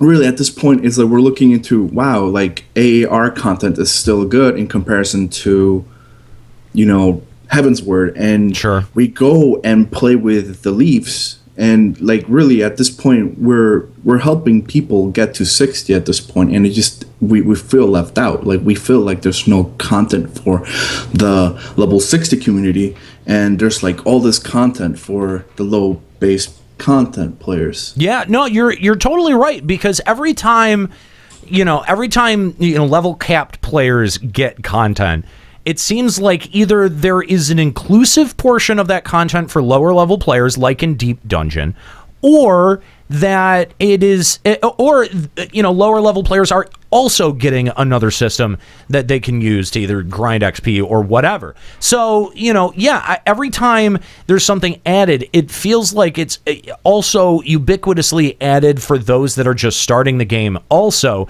And I don't know that that's exactly fair. Like, I don't think that that's fair for an MMO to be like, yeah, okay, level 17, you can do this most recent piece of, awesome, relevant content. Do people really want that from an MMO? I feel like that's not the reason that people play MMOs. Easy gratification and instant gratification may be the reason that people play video games, but I don't think it's a good reason to play an MMO, because this is a bad format for getting your instant gratification on. This is a long-term gratification sort of game here, and the people who want to continue playing these games and will continue investing in these games want to feel that long-term investment. And you're totally right, Tomo, that taking and throwing all of your gear out, in one or two patches later, it totally demotivates people. It's completely demotivated me, because none of my gear has a point. I don't get attached to any of the items that I have. I get attached to it in a visual sense, and that's it. And I get attached to anything tanky. I don't know why. Like, I still have like my Gordian tank gear just because it was my main gear and I can't throw it out. I keep it for glamour possibilities, but that's it. It was ugly as all get out. But because it was my tank gear, like, I will get rid of the monk, Gordian gear, the caster, whatever. But my tank gear, I still have like so much tank gear just because I don't want to get rid of it. And here's a number I'd like to see. I'd like to see the number of people who are level 17 and that's all they have actually doing Deep Dungeon, because if you're actually like trying to do this as a new player, you're not doing Deep Dungeon. Most likely, I would imagine you're probably doing the storyline, which is far more interesting. How many people are level 17? They're going to get the level 30 weapon and maybe be like 35 and not be able to use the 235 weapon. Right. Yeah, they built it in there so that new players could do this, but how many new players would actually do this rather than the main storyline, which would be far more interesting than Deep Dungeon if you haven't seen it before? Yeah, especially like just looking in the novice chat, like most of the new players are concerned with getting through the filler quest in the storyline to get to Heaven's Word. They're less concerned about the actual content yet. Also, keep in mind that when you're low level and you're leveling up so quickly, those abilities are just going to pop right into your bar right at the bottom. And let's face it, new player, you're not going to know how to work with it. Yeah. Yeah, but that's okay, because they want the jumping potion. They can figure it out. We had somebody mid-dungeon that was with a time limit. Come on. We had somebody that actually was a lancer in my party. Oh, no kidding. Yeah, and he was so frustrated because he didn't know what to do with all these abilities. Oh, okay. His DPS I could see people are doing that on purpose. Yeah, I've seen a lot of people who go as their base job on purpose so they can have the cross-class abilities. But this sounds like someone who was just a lancer. He was a lancer. He was like, "Fuck the." He said it in big capital letters. "Fuck this! I can't do shit. I'm just going to learn how to be a tank or a healer." I mean, and I was like, Jesus Christ, dude, if you can't do DPS, you sure shit don't want to be a tank. I mean, to be fair, like Lancer and Dragoon's like rotation's hard to learn, and it'd be very hard to learn on the fly. Right. It is, because you don't. Yeah, Dragoons have not just their 1, 2, 3 DPS rotation, but they also have a dot rotation, and you have to alternate them, and it gets really confusing. They have two 1, 2, 3 rotations. Yeah, they do, and you have to do them both. And I just can't even imagine getting all that just dropped on you at once. No. Well, but that's literally what Deep Dungeon does. And so I feel like that response would be your typical newer player's response to going through that system and being completely overwhelmed with skills and abilities that you don't know how to use and feeling like, I'm totally fucking this up. That's got to be even more frustrating than anything. And that's not a good feeling. Like when you know you're playing wrong and you're not holding up your end of the bargain in a party, that sucks. Totally. I mean, it's one thing when you're on stream and you're trolling Skuro. Right. But if you're legitimately trying and you know you're sucking compared to everyone else, that's a horrible feeling. I mean, this should have been implemented at level 50. That way you know your abilities and stuff. Just in my opinion. Yeah, you know what? And the levels don't come as fast. If it had started at level 50 and floors 1 to 10 took you like 50 to 60, like I'd be fine with that. Yeah. Yep.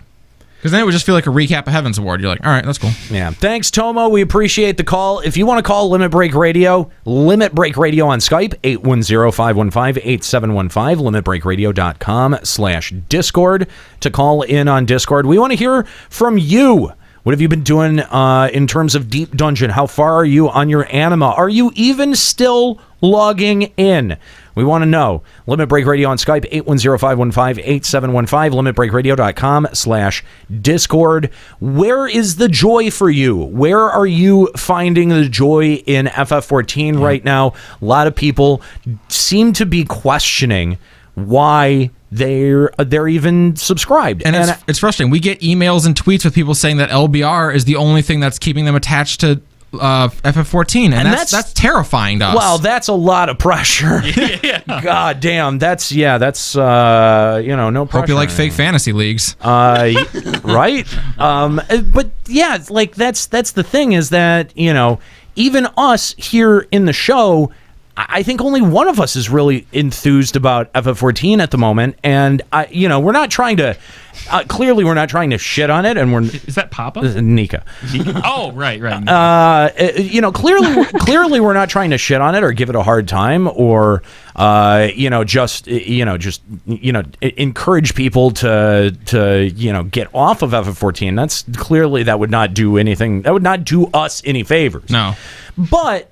We make money off Final Fantasy 14. I'm just an optimist. Like, I actually still think that Deep Dungeon, as it currently stands, is repetitive as hell, and I get very burnt out on it very quickly. I'm just an optimist that things will get better, and if they don't, I'm going to be very soul crushed. So, because I see the basics and I see where it can build. I just hope that Square Enix, if Square Enix can't see what I can see, I'm going to be very upset. Well, let me ask you this, Nika. You're an optimist, and I think we're all pretty well aware of that. But outside of rating, is your overall motivation for 14 down? I want to say a little, but that's only because it's summer and I just like to sleep.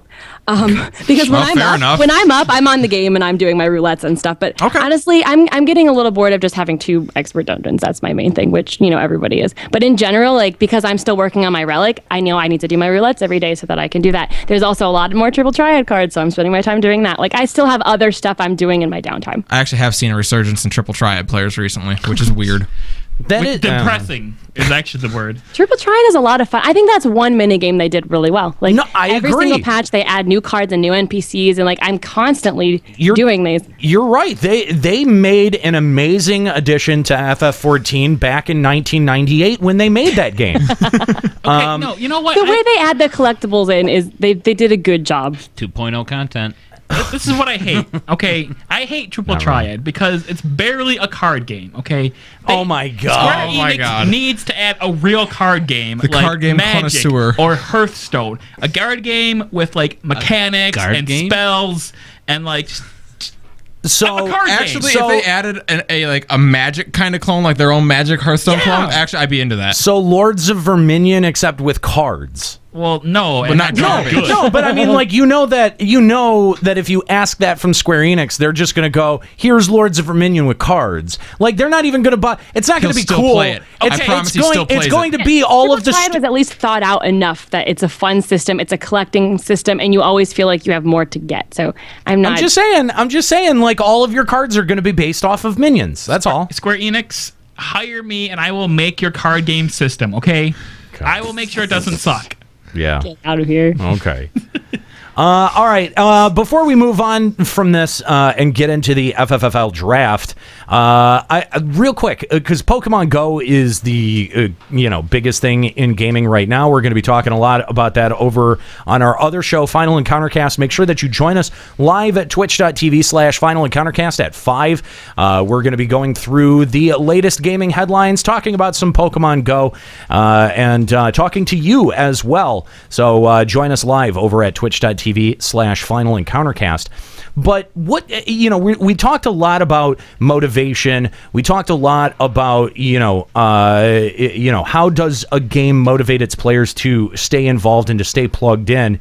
And with Pokemon Go, you've seen the same fall off in interest with certain players that in the same fashion that you would with MMO content. Either they've been, breezing through catching Pokemon too quickly, or, there's nothing that spawns in their area, and that's a demotivating factor. So I'm curious, what have you guys noticed in your own playing of Pokemon Go and the way that it motivates you to keep playing? Because really, honest to God, that's the only game that I've been plugged into. It's the only game I've had time for in the last 2 weeks. A mobile game. I know, right? It's because it's so casual. Insane. That's why people like to keep playing it, because you can do it when you're just walking around to the store for 5 minutes. Right. I think that's very different than having to be stuck at your computer playing a game for hours. I agree. You can't be at your computer playing. I can. People can be. Wow. I can. And But honestly, that's just because I live in Safari Zone. I mean, but to me, Pokemon Go feels a lot like Triple Triad to me, because currently all it is a collection game. They haven't added in the trading, they haven't added in the battling. Like, none of that exists yet. And even if you don't have a 2000 CP Pokemon, you're not going to be able to take over your gyms anyway. So really what you're doing is collecting everything until you get a high enough level to get those gym level Pokemon. Yeah, but once essentially all I'm doing is looking for a rare Pokemon and running to it and then coming back home. Like, there's nothing to keep me motivated outside of collecting right now, which is exactly what Triple Triad does for me. Well, but it's interesting that you say that, because to me, like, I've had an interesting arc with this where I'm still very tuned in, and I'm at 130. I'm like closing in on my final 10. I just want to highlight this, okay, guys. Okay, Aniero just said he has at 130 Pokemon caught. Of 142. Yes. Okay. I'm almost on my last 10. All right. So go touch his dick. And the thing is, like, I don't go places. I don't go out hunting. It's mostly what I'm catching around here, and what I've You are lucky. I know. Hey, but the thing, you douchebag. The thing that I've heard about the reason people are starting, because when everyone picked it up, every gaming news channel went insane and went, "This is the new future. The Nintendo stock has risen $9 billion overnight. Everyone, literally, more people are playing this than are trying to have sex."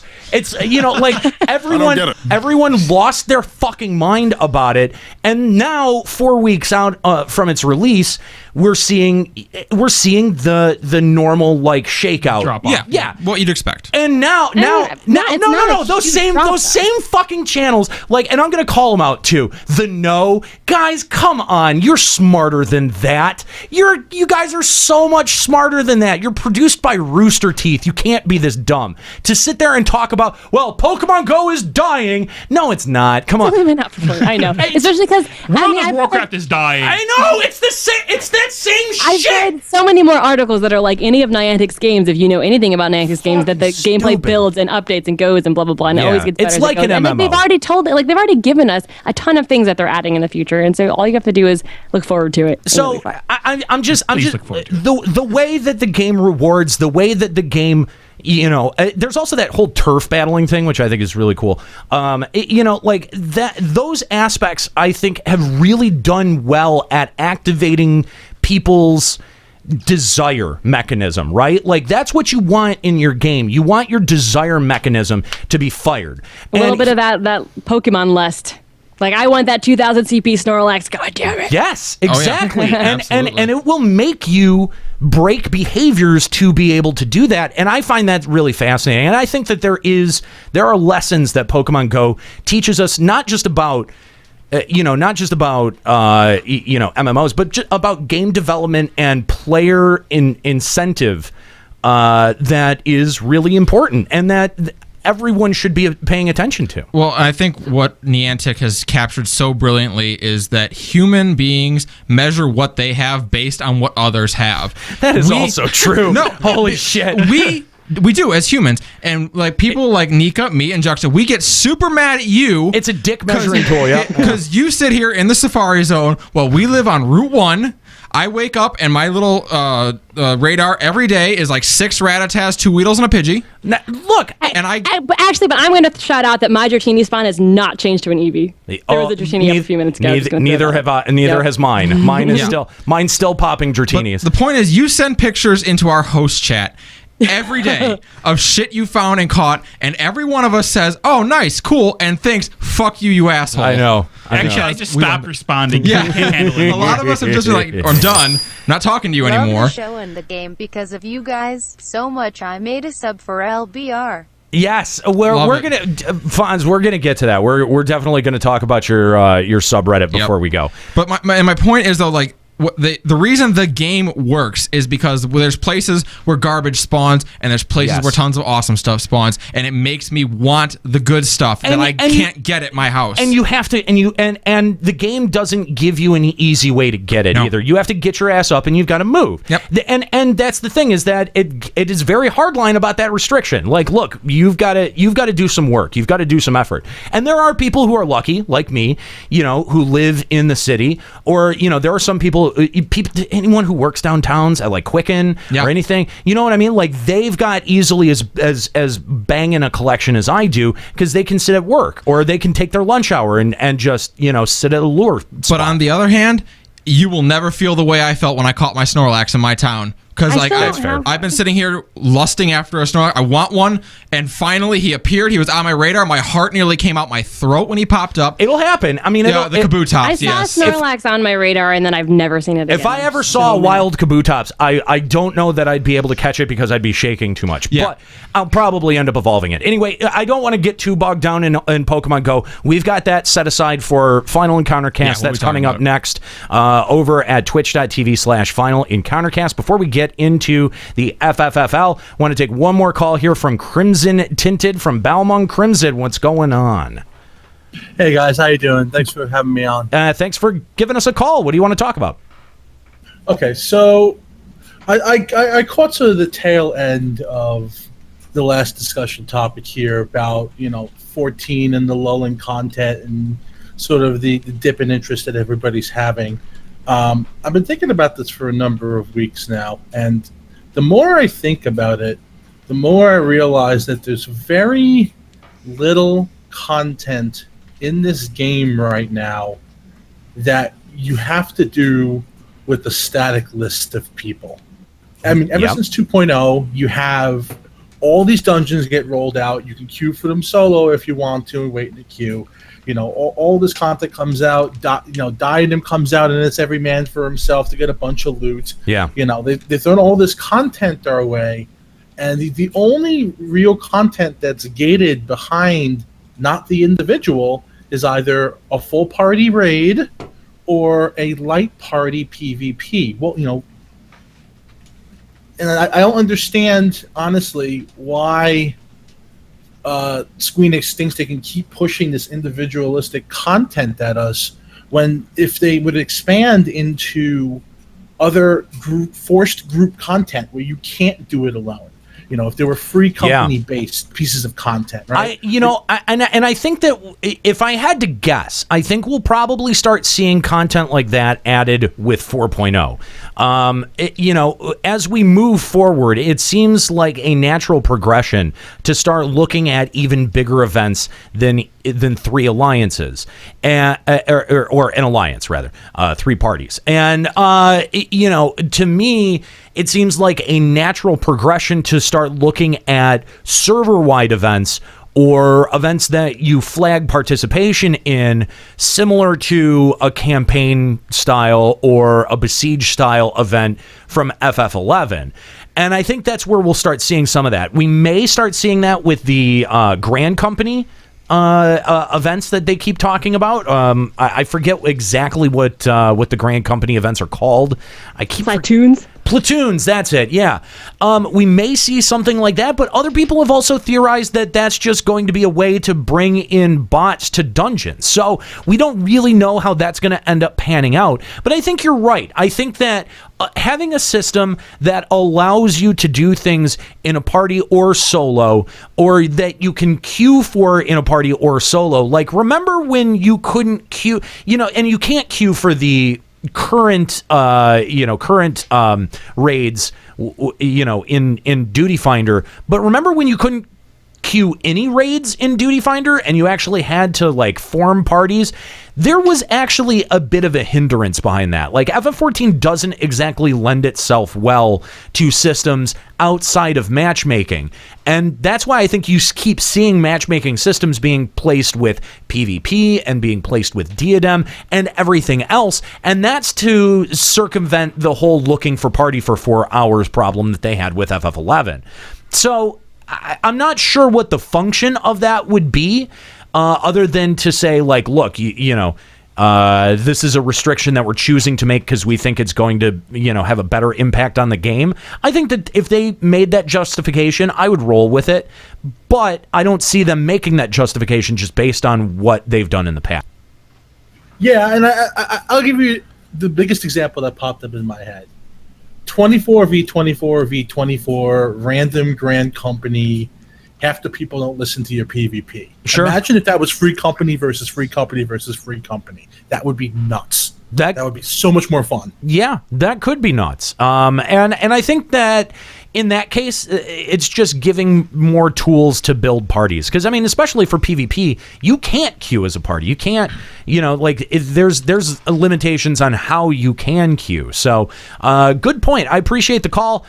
Crimson, do you have any shout-outs before we let you go? I just have to shout out, the Balmont server in general and, all the good people on there. Especially the person that brought me over there. Little gentleman you all know as Joe Never Fails, just a great individual and caster in general. But he brought me over to Balmung, and frankly, speaking of LOLs, renewed my interest in 14. I might have left already if not for Balmung and players like that. So that's fantastic. It's another players you play with. That's my shout out. That is very true. Crimson Tinted of the Balmung server, thanks for joining us today here on Limit Break Radio. So thank you guys for your calls. We appreciate it. It's been an interesting conversation. We'll look to have more of these in the future. If we didn't get to you today, maybe consider joining us again next Sunday at 1 p.m. here for Limit Break Radio. So we did this. It wasn't even a year ago that we. No, we did a Super Bowl Sunday. Yeah, Super Bowl Sunday, and about 6 months. We're back here again. Season 2 of the Feast has commenced, and so it's time to do Season 2 of the FFFL. Oh, it feels so good to be back. Welcome back, everyone, for Season 2 of the Final Fantasy Feast League. It is underway with 10 new teams coming at you, and the first round of games set to take part next week. Wait, 10? Well, while the league was scheduled to begin with 12 teams, the FFFL Owners Association has reached a consensus and stripped last year's champion and runner-up, Kallo Landis, in juxtaposition of their right to add a new team to the league. Ow! A quote was handed down reading, "We may not be able to keep them from reorganizing into a new team, but we can stop them from spreading their filth any further into our proud organization." Interestingly enough, they can try. Interestingly, this edict was handed down mere hours after the rumor surfaced that Kallo was planning to add Skuro into the league. More on that story as it develops. Therefore, the league will continue on with 10 teams this season. Keep out those dirty Skuros. That's correct. So, I'd like to start off by introducing our teams for this season. First up, helmed by Aniero. Coming to us live from Baron Castle, we have the Red Wings. I went for a really, really original, unique name here. Wow. Yeah, I know, as right? a Detroit fan. And Are you going to draft Iserman? I am, actually. Gordie Howe. Yeah. But that's also a Final Fantasy name, so it's a clever. I know. Yeah. Clever wordplay. That's the joke, nigga! I'm saying I'm giving him credit. Thanks for explaining. I'm Jokes giving are him- always I'm better giving when him you can credit. explain them. They were making fun of you. Yeah, we were. I was giving you But we do credit. that a lot. They were making fun of me for the right reasons. Just saying. Yeah. So that's my team name. I figured. I bet there's a handful of people in the chat that don't know that it's a Final Fantasy name. Oh, that's probably depressingly true. Actually, yeah. Yes. All right, up next, coming to us from the Rogues Guild Fight Club, we have the Edelweiss Assassins. GM Kallo, would you like to say anything about your team? That is the dumbest name. You know what? I'm okay with this. I know. I know that the rule is that if you can't show up to draft day, that you forfeit all of your naming privileges. Absolutely. I'm not sure that I could have come up with a worse name. He had a really horrible time with the last one too, so he got a really bad name. He won. He doesn't get to complain. Okay. And honestly, if I really tried to come up with something awful that just when I said it out loud made my skin crawl, I'm not sure that I could have done better than this. So I'm actually pretty okay with that. It's very weeb. What is the Rose Guild Fight Club? Did he just admit to us that there's a fight club? I thought you're not supposed to talk about Fight Club. Well, he might be under investigation the then. Rogues Guild Fight Club. You can talk about that one. Oh, okay. Okay. Did you not? I mean, come on. Up next, helmed by Juxtaposition, coming to us from the Manderville Gold Saucer, we have the Verminion Lords. What? Yeah! That's right. What? You suck. Go, Lords of Verminion. Oh, God. I actually got a sponsorship from Mr. Manderville himself, as well as the practitioners of Yokai Watch. So our team mascot is Hovernyan. You can see him in my right next to me. God. So that's why you were hyping it up earlier. Yeah. Oh, okay. All right, up next, helmed by Nika. Yep. From the missing member, we've got the Chicabos. It's Chickabos. The 'cause they're Chickabos. chicks. My team is chicks. The We're all Chickabos? chicks. We're badass chicks. And if you don't remember what the missing member is, it's that sweet female pirate-only hideout in Limsa Limensa. I know where I hid my missing member. You probably should not give away your draft strategy when I'm announcing the teams, but fair enough. It's okay, because that's been my name. It's okay. Okay. Well, was it? Okay. Hang on. There's plenty of females in this game. Wasn't Ferris's band of pirates? Were they all female? What was their No, they weren't. They thought she was a male. She was That's dressed right. up. You're right. Yeah. I couldn't remember. Yeah. Yeah. Okay. Up next, coming to us from the Balam Garden Training Center, we have the Balam T-Rexars, which is my team. Yay. Someone cheer, damn it. Actually, I saw that, and I was thinking of doing Timberwolves, and then I saw yours, and I was like, dumb. That would be dumb now to pick the Timberwolves, so. Bleh. All right, sweet. Thanks, everyone. Thanks, everyone, for that. I'll cheer for you. All right, from Papa Woody, the only team returning from last year, from their home field in the Naval, Titan's Banana Hammock is back. And you know what? To be fair, he had a great run to cap out last season, so I don't blame him for trying to pick up on the momentum left over. Does this mean that he's keeping his team too? Like, or are you we're just drafting? Like, Well, if he's the draft, he can try to draft the same team. I was just gonna say if he's carrying his team over, I don't even remember who I had. Should probably carry his roster over too. Yeah, I don't think that's how that works. Okay. All right, our first. What place did Papa place in? Just out of curiosity. Third, I think. Third or fourth. Third. Okay. Yeah. Okay. He made it into the playoffs because he won like 8 weeks in a row. All right, fair enough. Yep. I'll take my old team, but I know that's not possible. Our first new GM added into the FFFL this season is Malky Thera, who will be bringing us the Melusine Marauders from Limsa Limensa. Ooh. All of Limsa Limensa? They're Like the entire Limsa zone? Limensa. Yes, that's Except for the missing member, that's where I am. Well, it's kind of like New York baseball teams. They've got 2 baseball teams, 2 football teams, There you and go. everyone likes one of them more. Wait, Probably hers. The city is called it's Limsa on. Lominsa, isn't it? It's from the city. Yeah, the city, but the Okay. missing member's in Limsa Limensa. I thought they were missing. God. Boo.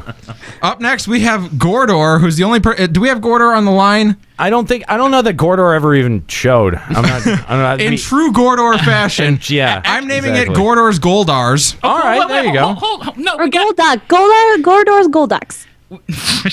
Shut up. Gordor's Goldars. We got actually. I was able to contact all of the people. So. Oh, that's Except- wonderful. Except it's someone's we got crying. somebody Wait, Okay, we got babies. we All got right. babies. Okay. All right. Do we have Gordor on the line then? Gordor, talk. He was complaining earlier. He's here. Okay, well, what's his team name? Gordor. Gordor. God damn it. Okay, well he's This is here. going good. Oh no. Gordor's Goldars it is. Okay, well, then that's it. All right, good job, Gordor. And they currently don't... Golduck. All right, Gordor's Golducks. It's And more current and appropriate. and they're from Cerulean City. Great. All right. Yes. Or no, the Cerulean processing plant. That's close enough. There you go. Hopefully he'll be around for his first pick. Hopefully. We'll see. All right. Next up, our next addition to the league, coming to us from the Chaos Shrine, we have Surin, who's bringing us the Super Senpai Megaforce. Okay. Surin's here if you'd like a comment. Yeah. Super Senpai Megaforce? Yeah, like Super Sentai. Yeah, I get it. We got it. Oh, It's amazing. I'm actually getting a note that says Gordor would like his team name to be El Negro Grande.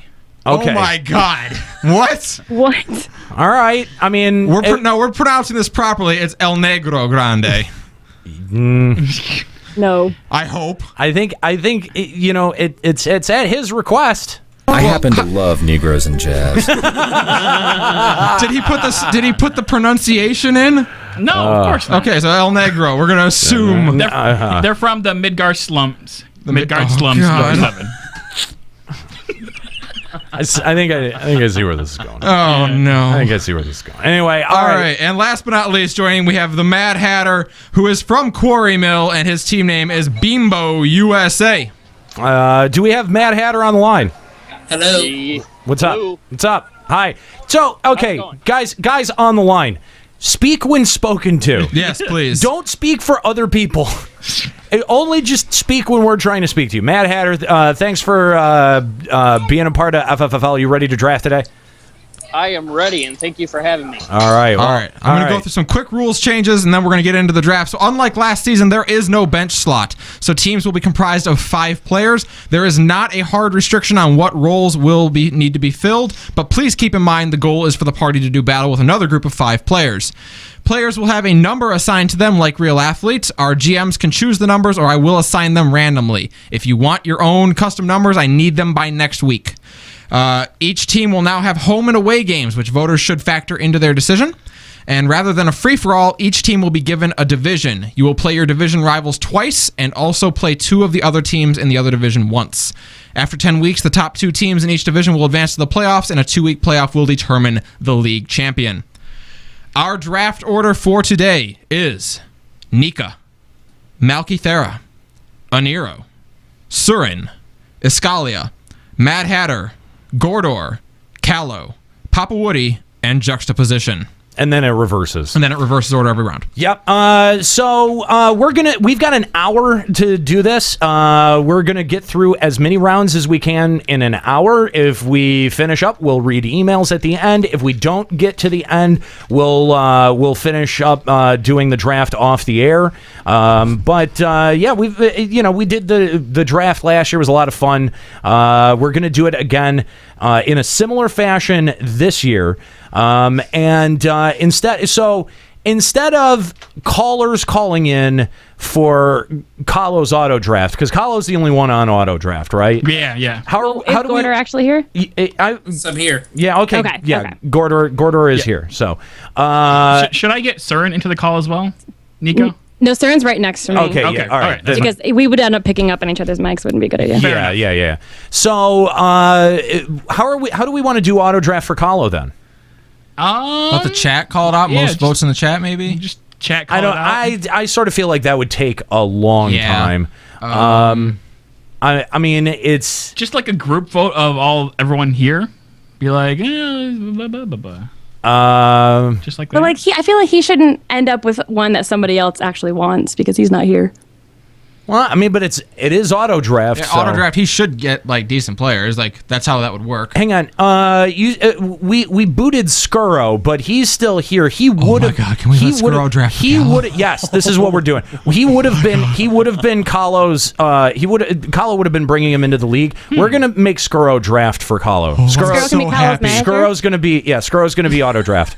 Oh, okay. Well, that works out. Okay, so get Scro in on the call with the rest of our participants, and when it's Kallo's turn, Scro, you're going to be selecting for him and his stupid team. I don't remember what the name is. The Edelweiss Assassins. Whatever, it's dumb. The foreign stupid douche nozzles. Nailed it.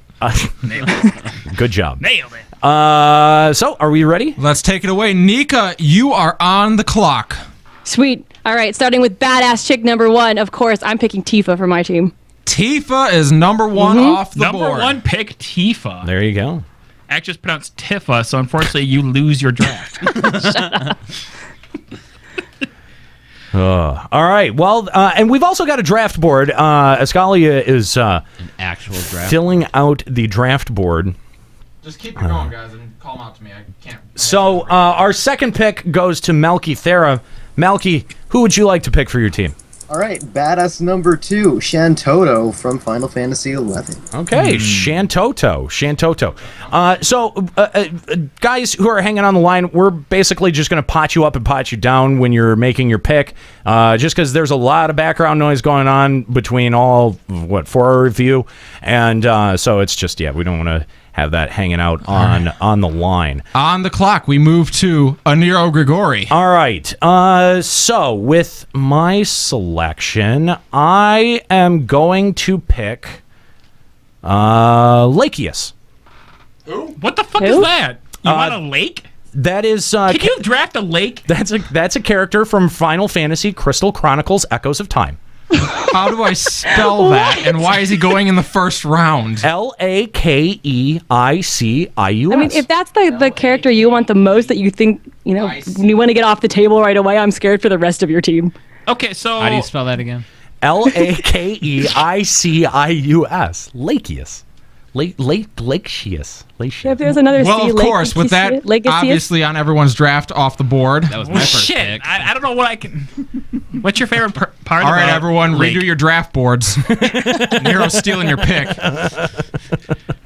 All right, we're going to move to Surin, making his debut on the air. All right, I will have to go with Beatrix. Beatrix off the board.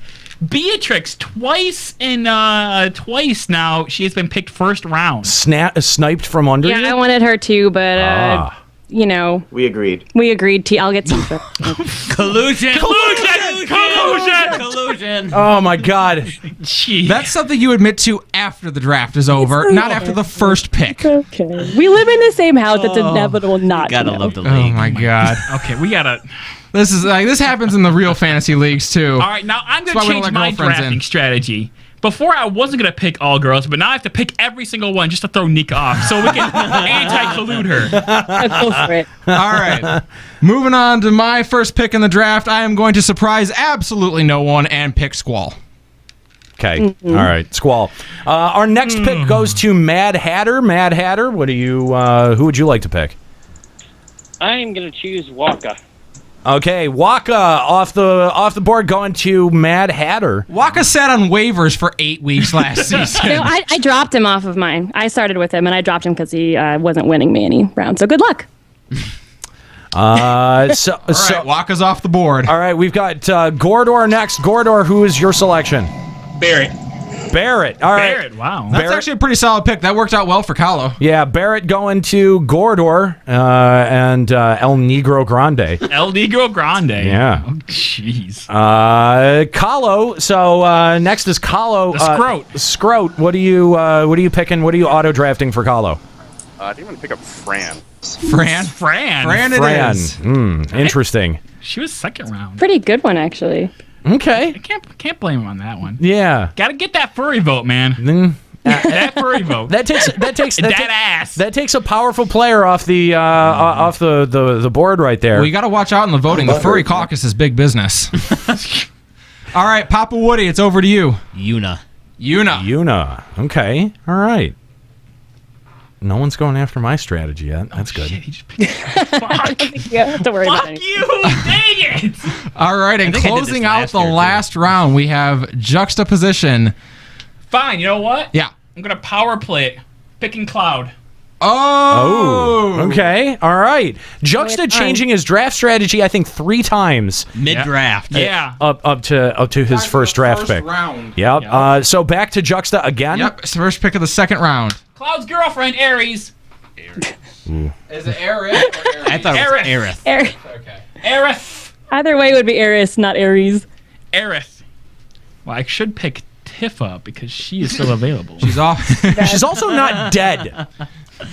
Dead. You have Dead. drafted a body. You have the Orshafont of this season. Yep. Good Okay. job. Technically, Cloud is dead Didn't as Cloud, well. wasn't Cloud MIA And from Squall last might season? be.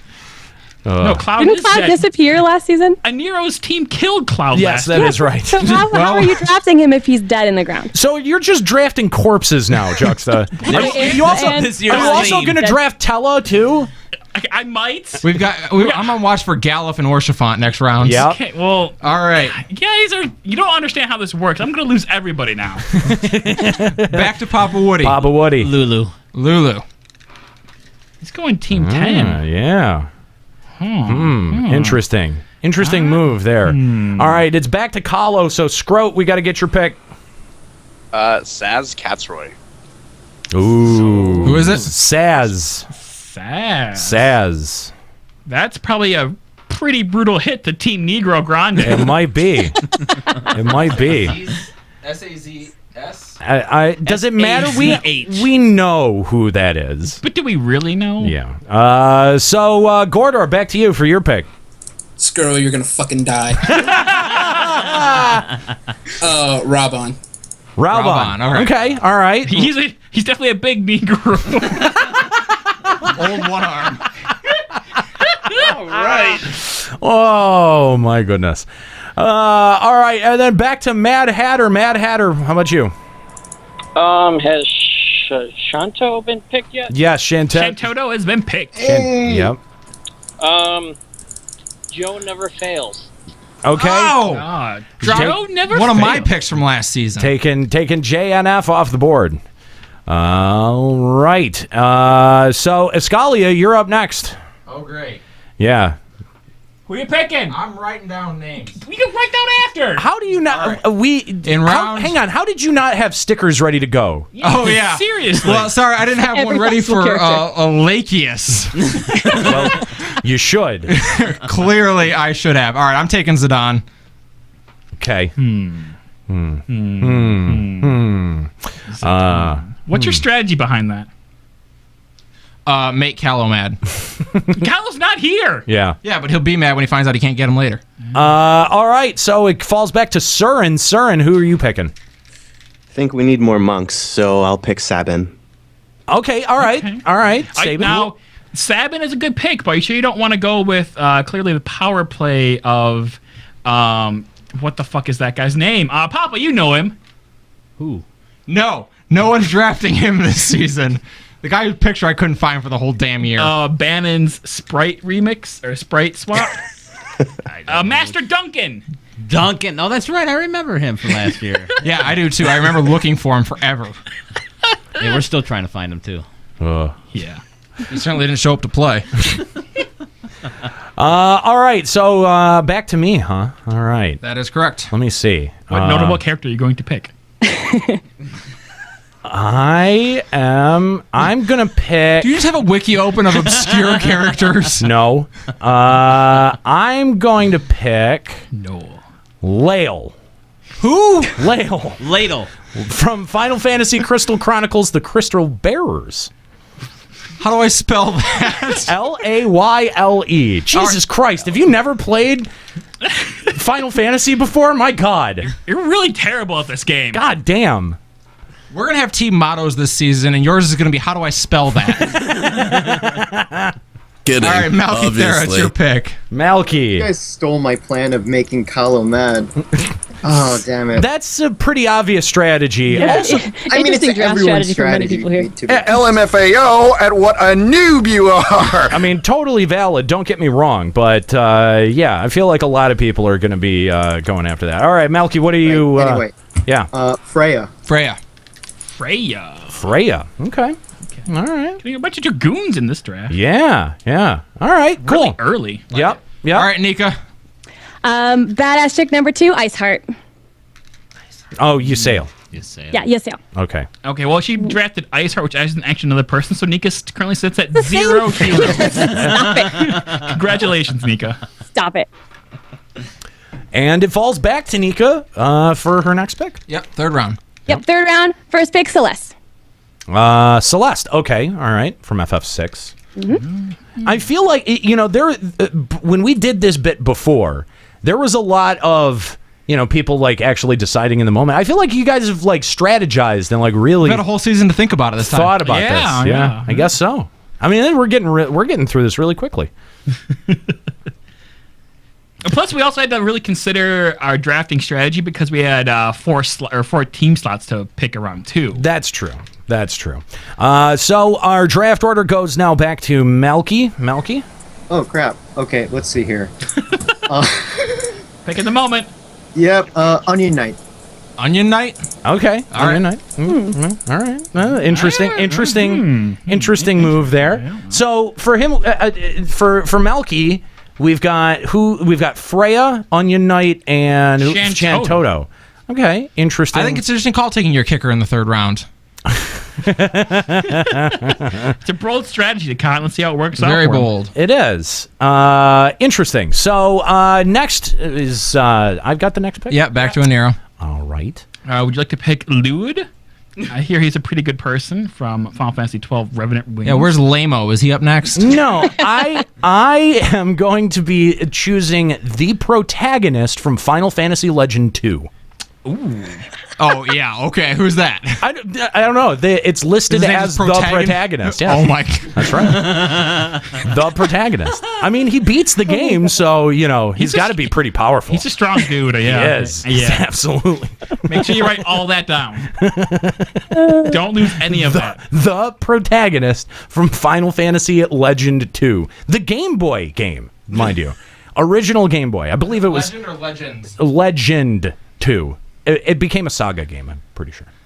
All right. It's protagonist, FF Legend 2. Get pizza. All right. So. All right, Surin. Back to Surin. All right. I'll take Balthier. Balthier it is. Strong pick. Yeah. That is a good pick. FF12. He is the leading man. He is. Yeah. Surin, will he be leading your team? Sure. Why not? Why not? He should have been, at least. He'll get all the lady votes. Yeah, actually, he probably will garner some of our female audience. But then again, I don't know. There's a lot of people who might do that. Like Orange could always be a good pick for that. Mm-hmm. That is true. Back over to me. I'm going to take Rydia. Okay. All right. Now, are you picking adult or child? Yeah, because that's are two different people. That's a pretty specific distinction. We're gonna go adult. Okay. Okay, leaving a child for the sexier for the option. Kallo. For Kallo's gonna want the child. Oh God. Fair enough. So our next pick goes to Mad Hatter. Mad Hatter. Can I get Ramu? Which Ramu do you want? Yeah, is there a specific? Because you gotta specify which game. Yeah, the game. Yeah. If it's not obvious. 14 Ramu. 14 Ramu. 14 Ramu. Now we had some discussion about this, whether or not to include whether to allow summons and AI. Yeah, he's not really a villain. Iceheart was one thing because she's a character. Ends up being a sale. We talked to her. How would you summon Ramu? What do you mean? Because he can't be on your team permanently, fighting in the field because he's a summon. Well, he's a primal, actually. In VN14, you can't even summon him. He's a primal. So no primals then. Well, why not? What do we say? Do we want to allow primals? We're allowing villains. All right. Ramu from FF14. Okay. All right. That changes everything. I'm just not sure why Ramu would want to leave his post to become part of this fantasy feast league. Doesn't because he wants to win. Hello, duh. All right, back over to Gordor. Back to Gordor.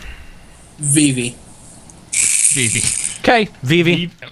Vivi. Oh, Vivi. Oh, hold on. Now, would he really join the Grande Negro League? He's kind of small. Paquito Negro. Oh my God. He's muy piquito. I'm picking up on your theme, Gordor, I think. God help me. We're also sponsored by Cobalt 45 Malt Liquor and Kentucky Fried Chocobo. No. And got to get the menthol plug in there too somewhere. What is your deal with calling me a racist? All right, Kallo. So yeah, Scroat, it's your turn.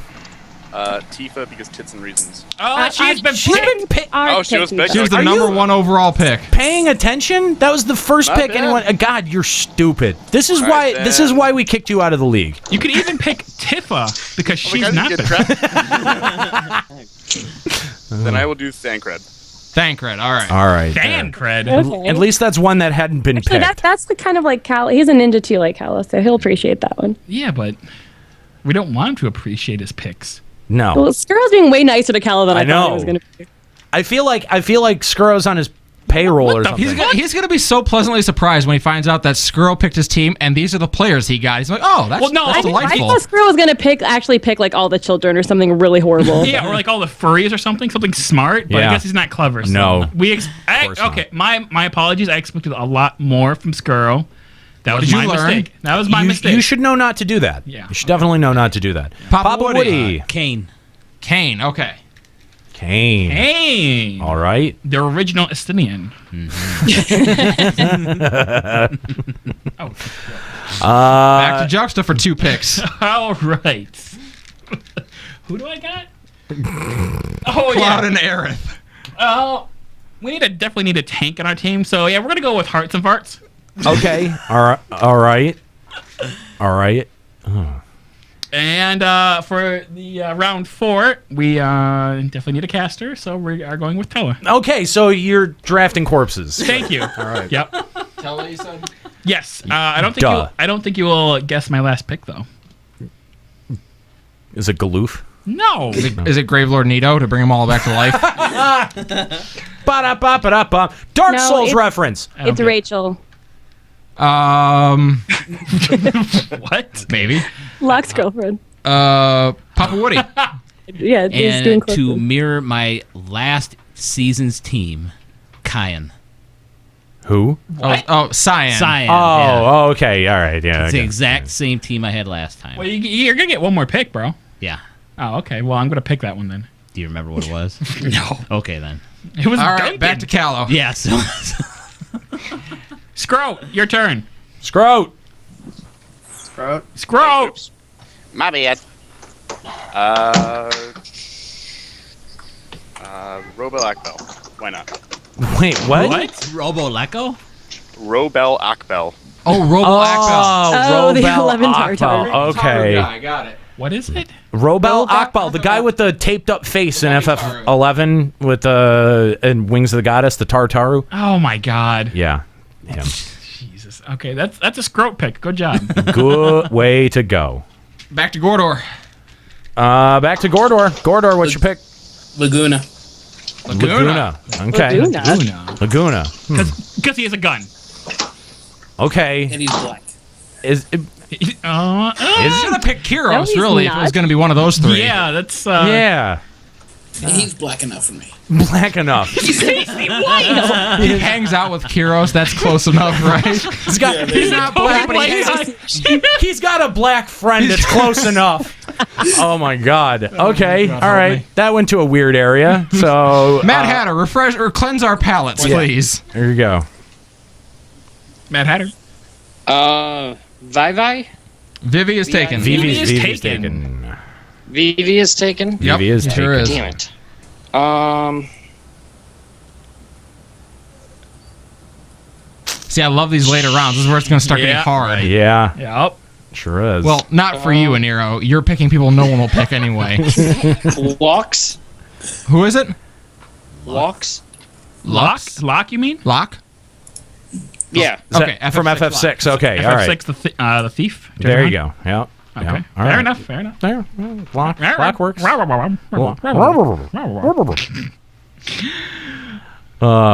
right. Whose pick is it now? I'm kind of back to me. Okay. I am going to go with Oron. Okay. All right. What a loser. Seems like a safe pick. It's a safe pick. I mean, later rounds, I would think that you would play it a little bit more dangerously than that. Oh, 5th round will be fun. Okay. All right. Surin, you're up next. All right, I'll go with Ruby Conte. Rubicante. That why? He's a badass. He's a powerful mage that doubles as a tank. Which game is this? Final Fantasy 4, bro. Oh. The Fiend of Fire. Hello. Oh, okay. Demolish the kingdom of the ninjas. Okay. And he fights fair. He fights fair. He heals you before every fight. Fair enough. Little known fact, except everyone knows that one because it happens in the game. Right. Yeah. All right, Aniero, who's your next jaw-dropping pick? My next selection is Brant. Brant. From Final Fantasy, the Four Heroes of Light. Come on. Am I the only player of Final Fantasy games here? Aniero, how do I spell that? Brandt. right? Jesus Christ. Brandon. It's not like I'm even picking random characters out of these games. I'm picking. They're Brand like is the least random character you picked. The other ones are so obscure. Yes, from these well-known. They're part of the games. Top-tier Final Fantasy games. All right, Malkithera. Oh. Here. Okay. What's your pick? Staying safe, Y'shtola. Y'shtola. All right. That was my last pick. Wrecked. Oh, Papa Woody having the legs swept out from under him. Yeah. Nice job. Well done, Melky. All right, Nika. Nika, 2 picks. Double pick. All right. Oh yeah, my leading lady, Merlewib. Okay. Yep. And for my last round pick, I'm going to go with my strong support from last season, Ferris. Ferris and Merlewib. Okay. All right. Huh.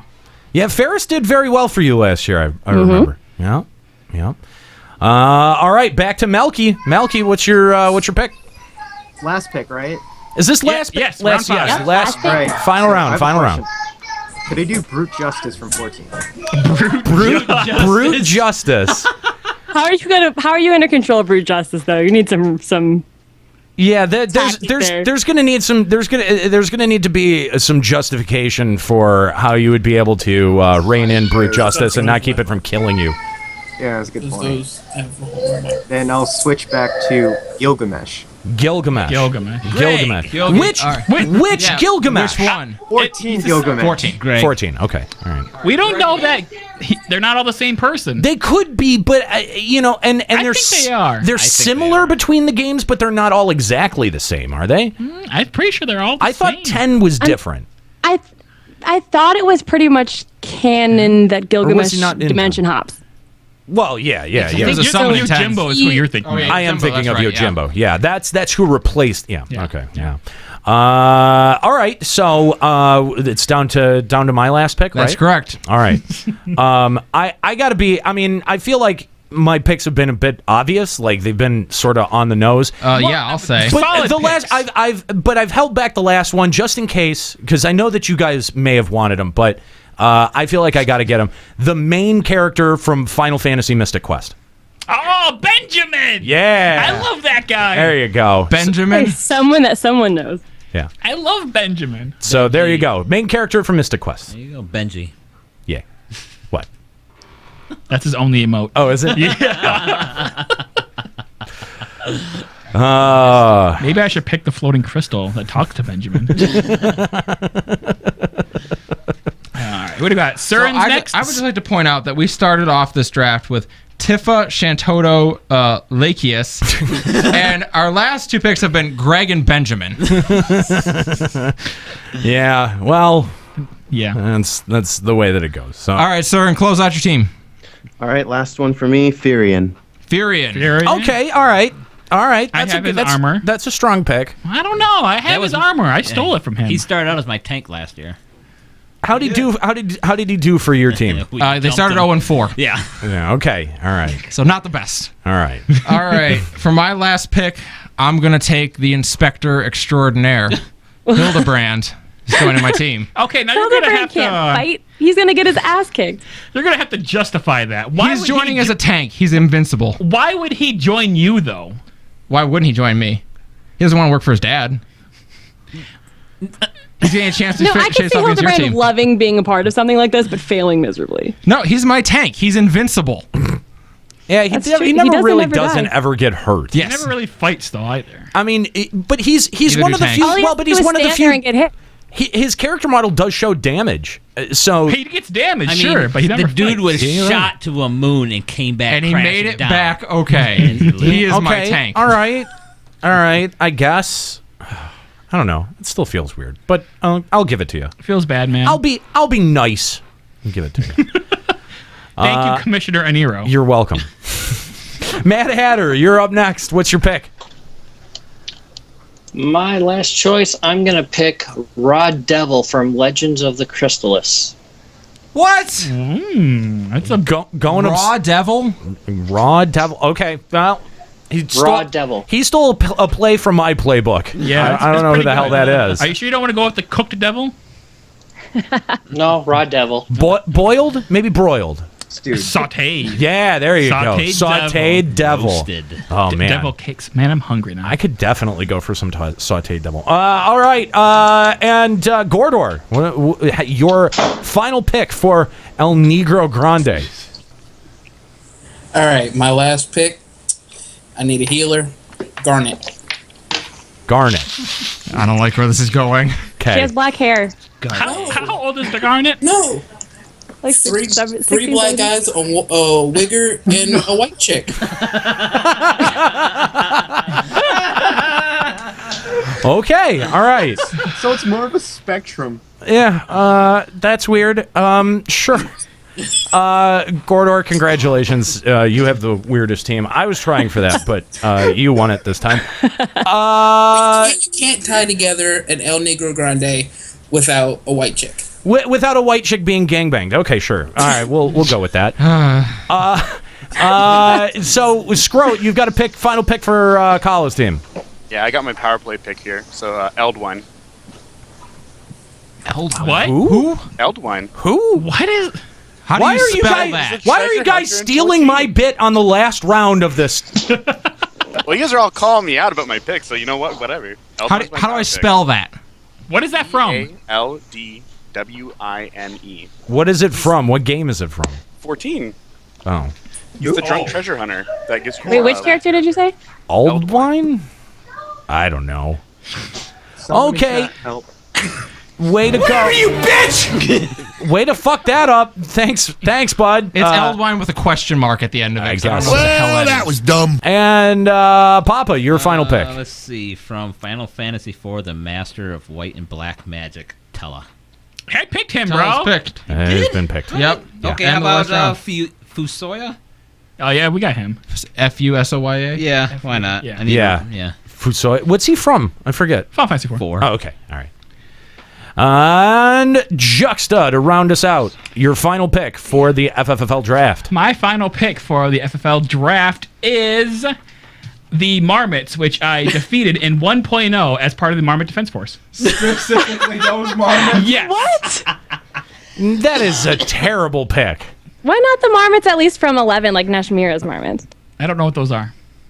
I don't think there were marmots. I didn't fight those marmots. I fought the marmots while Meteor was destroying the world, Nika. I was the only line of defense in fighting those marmots. Literally the only person doing Yeah. that. The only one. The only one. Because everyone was busy with the Empire. Those marmots would have overrun us. Yeah. Mark my words. So I think breeders. He's writing a paragraph for mine. think we have our teams now. So let's get an overview of this one more time. So So Juxta's last pick is the Marmots Juxta defeated in 1.0 as part of the Marmot Defense Force. Yes, specifically those marmots. Okay. All right. So looking at our teams, we've got Nika's team rocking Tifa, Iceheart, Celeste. I can't see around those. Merlwib and Ferris. There you go. Okay. Malkithera is rocking Shantado, Freya, Onion Knight, Ishtola, and Greg. Aniero Lacheus, Lael, the protagonist from Final Fantasy Legend 2, Brant, and Benjamin from FF Mystic Quest. Benjamin is the key to the whole thing. He's the glue that binds this team together. I love Benjamin. Benjamin is the shit. Surin is rocking Beatrix, Sabin, Balthier, Rubicante, and Furion. Escalia is running Squall, Zidane, Adult Rydia, Orin, and Hildebrand. Mad Hatter has Waka, Joe Never Fails, Ramu from FF14, Locke, and the Raw Devil. Gordor has Barrett, Rauban, Vivi, Laguna, and Garnet. Kallo has Fran, Saz, Thancred, Robel, Akbel, and Eldwine from FF14, I guess. Question mark. Yeah. Papa Woody has Yuna, Lulu, Kane, Cyan, and Fusoya. And Juxta has Cloud, Aerith, Orshafant, Tella, and the Marmots that he defeated in 1.0 as part of the Marmot Defense Force. Yes, specifically those Marmots. Well, there you go. Those are our teams for this season of the FFFL. You know, if Scroat was actually smart and, witty, instead of his last pick of Edel whatever person, he should have threw himself on Kallo's team. Oh, man. Missed the best. There you go. Missed opportunity right there. Just write him in. Guys. Kind of, yeah. Can we kick off his team real quick? Will he notice? Is there any chance he actually listens to this episode? Probably not. Yeah. I don't know that he ever listens to these. Who can we drop off his team for Scroll? Just throw a dart. No, we're going to do it all above board. Okay. Guys, thank you so much for... Well, except for Nika and Surin, who apparently collude. Yeah, well, right. We could do it like the league did. Just don't ever tell him, Right. Gordor, Mad Hatter, as well as Scroat and Malkithera, thank you guys for hanging out and drafting with us today. Not so much Scroat. You were just here. You're always here. But thank you guys for your time today. Good luck in this season of the FFFL. Next week, we will have the full season schedule posted and the round 1 matchups. There we go. All right. So that is going to do it for the FFFL. Let's read a couple of emails before we get out of here. This first one comes to us from Karudas Helmbreaker of Genova server, saying, listening to this week's episode, I heard the discussion about NPCs in Deep Dungeon. Sounds awesome. I went floors 1 to 50, never saw a single one. Crazy. Between that and the fact that the story is almost non-existent, Edda deserves more. And all, it's really just just a glowing weapon is a major letdown.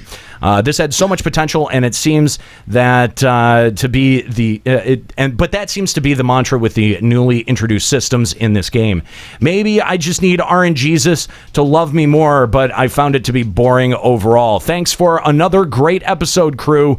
That's from Karudas Helmbreaker of Genova. Thanks very much for the email. We appreciate it, guys. If you want to email the show, that's hosts@Limit Break Radio. I was going to say, that's something that I realized that we didn't even talk about in our original Deep Dungeon episode, that the whole was that going to be from floor 100 or 1 to 100 was going to be the story floors. And we really didn't get that much story. Yeah. For some reason that completely slipped my mind, but I did expect this to be like, why does this place exist? How did we all get here? Why are we, so much of this, like on every 10 floors, and we got a little bit of story in the last cutscene on floor 50. That was and I mean, they did seem to play up at least somewhat the narrative aspect, but I think we had a little bit too much expectation for it. I think we did. We had been hyping but even up. Alexander has more story, and Alexander has no story. So I thought that this would be at least a step up from that. At least on par with I don't know. Void Ark. I don't know, because Alexander, I don't. You can say that it doesn't have much of a story, but it had to come on the heels of Binding Coil, and But they created story mode just so people could view the story of Alexander, and it's not that good. Void Ark has more story than that, and I feel like that Deep Dungeon could have easily been on par with Void Ark for story. Oh, it could have, but I think having the expectation is a little bit much. So who wants to take this next email? I'll do it. Okay. All right. Hey, hosts and LBR fam. Grim Stronghammer of Gilgamesh here, wanting to talk about the jumping potion. Just kidding, that's been beaten to death. I wanted to share my thoughts about Deep Dungeon. I'm still fairly new to the content as I haven't been on much lately. Wife aggro is real. I've gotten to the 41 to 50 segment and I'm only plus 16, plus 20. Anyway, so far it's been entertaining, but I don't see much longevity out of the content. The way the level blocks are laid out, it feels like 5 floors instead of 50. The rewards are good, but will be irrelevant by the time the system is expanded, so I'm hard-pressed to prioritize doing this over other content, especially as I already have my Nidhogg weapons. I'm not quite done with it, so maybe the story will save it at this last second. That's my 2 cents. Thanks for the great show. Grim Stronghammer, P.S. Valor for life. Valor for life. Woo! Yeah, I feel like we read Boo, this. Valor. Thank you, guys. Did we read this one already?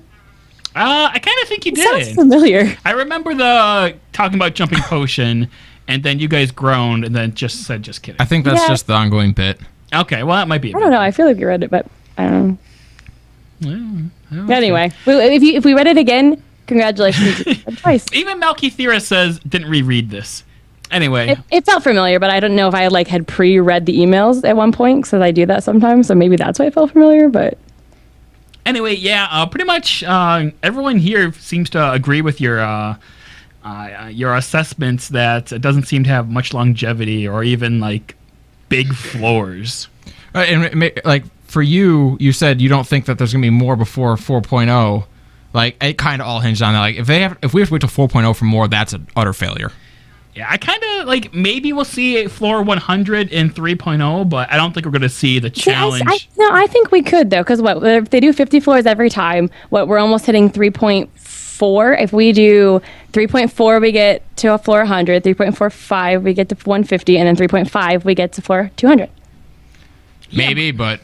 Because I feel like going into a whole new expansion, we're going to be going to a whole new continent. Like, I don't feel like that going deeper into the deep dungeon is going to be what's on our main character's mind. Yeah, I was kind of thinking we would see more in 3.4 and then get it in 3.5 and 3.55. Because this, I mean, I'm still sticking to the theory that because this is called Deep Dungeon Palace of the Dead, that once we hit 4.0, we're going to get Deep Dungeon something in Alamigo. Yeah. Like something else, like continuing on. I don't think we're going to continue Palace of the Dead. We'll have a different Deep Dungeon. You think? I don't, because...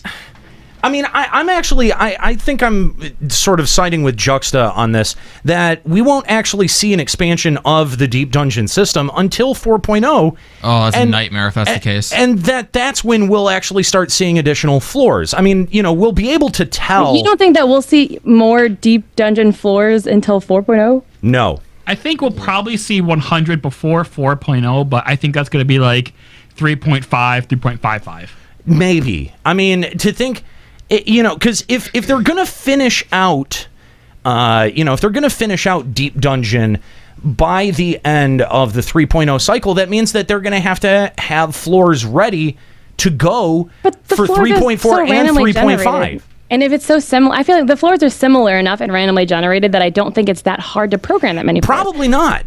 I honestly feel like either it's going to be in every other patch, or they're going to do because some people were saying that this is going to be the 0.5 patch content. So maybe we'll get the next 50 floors in 3.45. Maybe. And then because the last 100 don't have any story and they're probably just going to be really hard and added in, I could see them adding all 100 floors in 3.55 to tide us over for that long gap before the expansion. I don't know that I see it, though. If they're all coming before the expansion, I think it's got to be 3.4, 3.5, and 3.55 for 50 floors each. Man. All right, let's take this last email. It's a pretty long one, but let's take this from Giga Pantsu of the Excalibur server. Ascalia, you want to? Sure. Hello, LBR hosts. I am both a longtime player of WoW and a recent player of FF14. I played FF14 from 2.4 till 3.1, so not incredibly long, but long enough to plug in 1,000 hours, which is enough to really soak in the content this game has to offer during those patch periods. That's fair. I am a big fan of WoW. I'll get right out and say it. I receive the most magnificent and glorious of boners that ascend the stratosphere whenever Kallo mentions the great stuff of WoW's past from time to time. But enough about me. Let me begin with the topic at hand. FF14 had better have something to blow our dicks off before WoW's latest expansion. Legion comes out August 30th. One of Square Enix's biggest concerns is placed incorrectly in new players rather than maintaining the ones it has, I agree. which they have shown in spades through their lackluster content patches in Heavensward that only excel in keeping the same patterns as 2.0. Yeah. Everything new they have added has been a disaster or just okay, like the recent addition of Deep Dungeon, which, depending on what they do to it soon, could become a disaster itself. Here's what WoW is doing in Legion right out of the gate, day one. Legendary items. These items will have a ridiculous drop rates that lots of people may never see, but have ludicrous amounts of player power on the item that can fundamentally change a part of how the class plays and will be the most powerful items throughout the expansion. These represent an idea that Aniero brought up as incentive for players to run Savage. However, it is probably something SE may never implement if the game stays as it is. 5-man dungeons with comparable progression alongside raids. What this is whenever you complete a dungeon in mythic difficulty, based on your performance, you are rewarded a keystone that, if used, will increase the difficulty of another dungeon. You are then on the clock to complete the dungeon in 30 minutes with the increased difficulty. The increased difficulty not only has the usual increase of mob health and damage, but randomly added affixes like mobs randomly ignoring tank threat, corpses of enemies exploding on death, doing damage to anyone near them, random trash mob placements, and increased densities. So basically everything from Diablo 3. Upon completing it on time, you are rewarded with gear appropriate to that difficulty and then given another keystone with an even more increased difficulty based on your performance. This will continue until you stop or cannot complete it within the time allowed, at which point you will be locked out for the week. The item levels of the gear rewarded can be comparable, if not sometimes even better than raid gear, if you are good enough. Wow, that's an alternative to raiding? That's sweet. I would be totally down for something like that. Like, really? I mean, that's been one of my biggest complaints, is that the dungeons are so phase roll. That's awesome. And it would be cool to go back into the same dungeons, but super hard with random like things exploding. Like, I would be all over that. My question is, do you have to use that keystone as soon as you beat the first dungeon, or does it sounds like you have within the week until the next lockout to use it. I'm guessing until lockout. Interesting. It's an interesting idea. I think that, you know, it's probably a good. It's definitely a good system for WoW. It'll be something that's difficult content for casual people to get into if they don't want to have to do super hard raids. Yeah. Like, this is something they could do on a smaller scale. And it's also technically scaling with the added difficulties too. Yeah. So that's exactly the kind of 4-man content. God damn it! Why is WoW interesting to me? It's stupid. This sounds like stuff that's really cool that would be in the deep dungeon. Right. Other things coming out at the Gate of Legion. Class halls. These will be places where each class will call its home. All 12 classes will be getting their own unique space in the world where everyone of that class will hang out. This place also facilitates the class quest for each class, which for the first time ever gives a lengthy quest line that tells a story just for your class, something that FF14 has had forever but now exists in WoW as well. Yeah, because that worked out so great for Moonglade for druids back in the day. It didn't. Oh, okay. Oh, okay. I didn't know that. I don't know anything about WoW. Basically, it was like a big zone that was like all like night elfy, and the druids go there for like their class quests and stuff. Right. And no druids ever hung out there. Oh, okay. So Gotcha. it didn't work. Artifact weapons. Throughout the expansion, you'll be working on building your artifact weapon similar to how the artifact weapon works in FF14. However, in my opinion, in a much more in-depth fashion. Every artifact weapon for all 36 specs of the 12 classes is a story-driven narrative with a rich history behind it told through quests. Similar to FF14's artifact weapon, of course, but here's where the difference lies. You'll be collecting artifact power from doing quests, dungeons, PvP, etc. that slowly empowers your weapon over time, giving it small increases in item level, talents within the weapon that augment different abilities, color and model variations, and more. I'm going to stop now as I haven't even mentioned things like world quests, crafting and gathering storylines and progression, PvP talents and prestige, the 10 outdoor open world raid bosses, a 7 boss raid and a 10 boss raid, and an entire max level only zone that's sole purpose is to tell a very big story that takes hours if not days to complete. This is all right out the gate, day one, ready to go, max level content for the people who are already invested in WoW. These are also almost all new ideas for WoW. What did Heaven's Ward give right out of the gate that was new and something we hadn't seen before? Nothing. With this much content coming out, what can FF14 do to top this other than what it has been doing forever?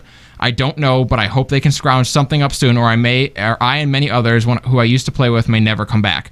Take care, folks. Sorry for the super long email, and I really hope you read this on the show or maybe even present this as a topic of discussion, because I believe FF14 for once needs to take notes on what WoW is doing rather than the other way around, which is how I believe it used to be. Peace. I'm going to say one thing, though, is that even though WoW starts with all that stuff out of the gate, they then don't give a content patch update for like a whole year. So, yes, FF14 does the same thing. They just release it every couple months instead of all right away and then letting all the players unsubscribe 6 months later. All the stuff that listed there sounds like what we would get through like an entire patch cycle. Right. And to be fair, that is kind of, if you judge the two, you sort of do have to look at the spans of time that a content is going to be applied to. Because you're absolutely right. You know, like, you can't, it's kind of unfair to sit there and go, well, if WoW is doing this, why can't FF14 do the exact same thing? Yeah, like if you told me that all that, and then also expect the quarterly updates that we get. Exactly. If you told me all that stuff was out of the gate and WoW, and then every 3 months they got new raids and 10 things like whatever, I would be like, okay, right, sure. Now that said, the fundamental concepts behind these ideas are amazing and things I absolutely want in 14 and wonder why it isn't in 14. Yeah. The idea of the keystone that makes the dungeon harder and you keep going until you can't do it anymore, that's amazing. I like that a lot. I want to play that. Also, these artifact weapons that you build out through the expansion and get stronger as the expansion goes along sounds really cool, and Final Fantasy 14 should definitely do that. But if it's already ready to go from the start, that is what we asked for. Yeah, that's exactly having the whole thing ready to go. That's because they don't do updates and patches. Like if World of Warcraft had a cycle where they're like, okay, 3 months from now we're going to release the second half of this raid and the rest of the upgrade for the relic. But I think it's because they drop all their content at once. People get bored after 6 months and start to unsub. So it's a different model, a different game model. So no, it's hard to look at it. You're right. One of the things, and I don't know why it was this email that specifically knocked it loose, but one of the things that I really think that Square Enix should do is, the gear that is not at cap, the gear that basically drops out of dungeons right now. We had a nice big discussion about this last time, how you could take the diadem style gear and just supplant it in dungeons, and that would get the job done. But I really think that all of these new gear designs that we see every patch, because we get new gear designs every single patch, they need to stop coming out of dungeons now, right now, immediately. Start putting them into your ancillary events, your diadems, your deep dungeon, and give people a glamour reason to want to go through it, because I think just doing that alone will double the interest and double the potential player pool wanting to go through deep dungeon. Because, honestly, I don't even know what the gear designs in the current dungeons are. That's how little I pay attention to them. But I would pay way more attention to them if they were in some ancillary, some secondary piece of content that you have to break your pattern to go get. And that's sort of what I was driving at with the whole Pokemon Go comparison, is a game that's made me break my patterns, and it makes you break your patterns because of the game rules. It's not a game that looks at your lifestyle and goes, how can I adapt my gameplay to your lifestyle? It says, no, you've got to change your lifestyle if you want to be successful at this game. You don't have to, but that's your choice if you want to be successful. FF14 and MMOs in general can make the same case for their game, where, no, we don't have to cater to your lifestyle. We don't have to adjust the content to your play style or to your liking. That you've got to adjust your play style to the content if you want to be successful. And that's the caveat. If you want to be successful, because drawing the parallel back to FF11, you could play that game, get a lot out of it, and not be typically seen as a successful player. Oh my God, absolutely! Like, I was not at all what you would call a successful player in 11, but I got some of the best times of my life out of that game because I could find the things that did interest me and be like, oh, that's still worth doing. Yeah, right. But let's not ignore the fact that you're probably not a successful player in 14 either. That's who is here except for maybe Nika. Going back to the email, yeah, I mean, maybe Yoshi should stop talking to the Jump Potion WoW people and start talking to these people that are coming up with these ideas. Yeah, that's not a bad suggestion there. I don't mind them taking leads from WoW when it's things that are good. Right. Yeah, no kidding. All right, actually, let's take one more email. I actually thought that email was a little bit longer than it was, but let's take another long email here.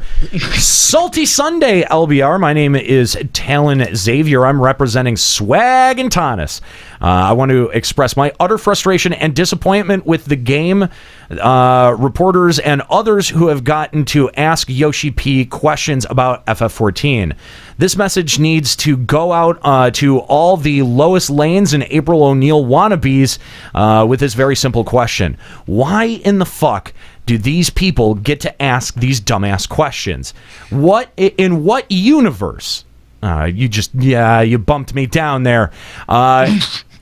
God damn it. In what universe do you feel like you're going to rise above your peers to get that exclusive scoop of information from Yoshi P that will put your website or your FC on the forefront of information?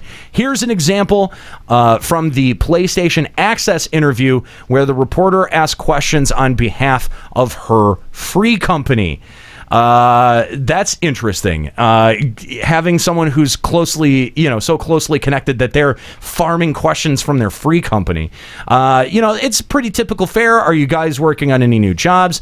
This expansion we took to the skies. Where will we be going next? Like FanFest, just wait for FanFest, wait for FanFest, wait for FanFest. Right. Yeah. Crossover with 15, and I think that's why. Like, if I could bottom line your email, Talon, is the reason that these folks get to ask these questions is they already know the answer. Like, wait for FanFest, and so if you're wondering why Limit Break Radio, for example, doesn't get exclusives like that, well, what would we ask? They're going to. I feel like we would be able to come up with decent questions. We don't softball honestly. shit.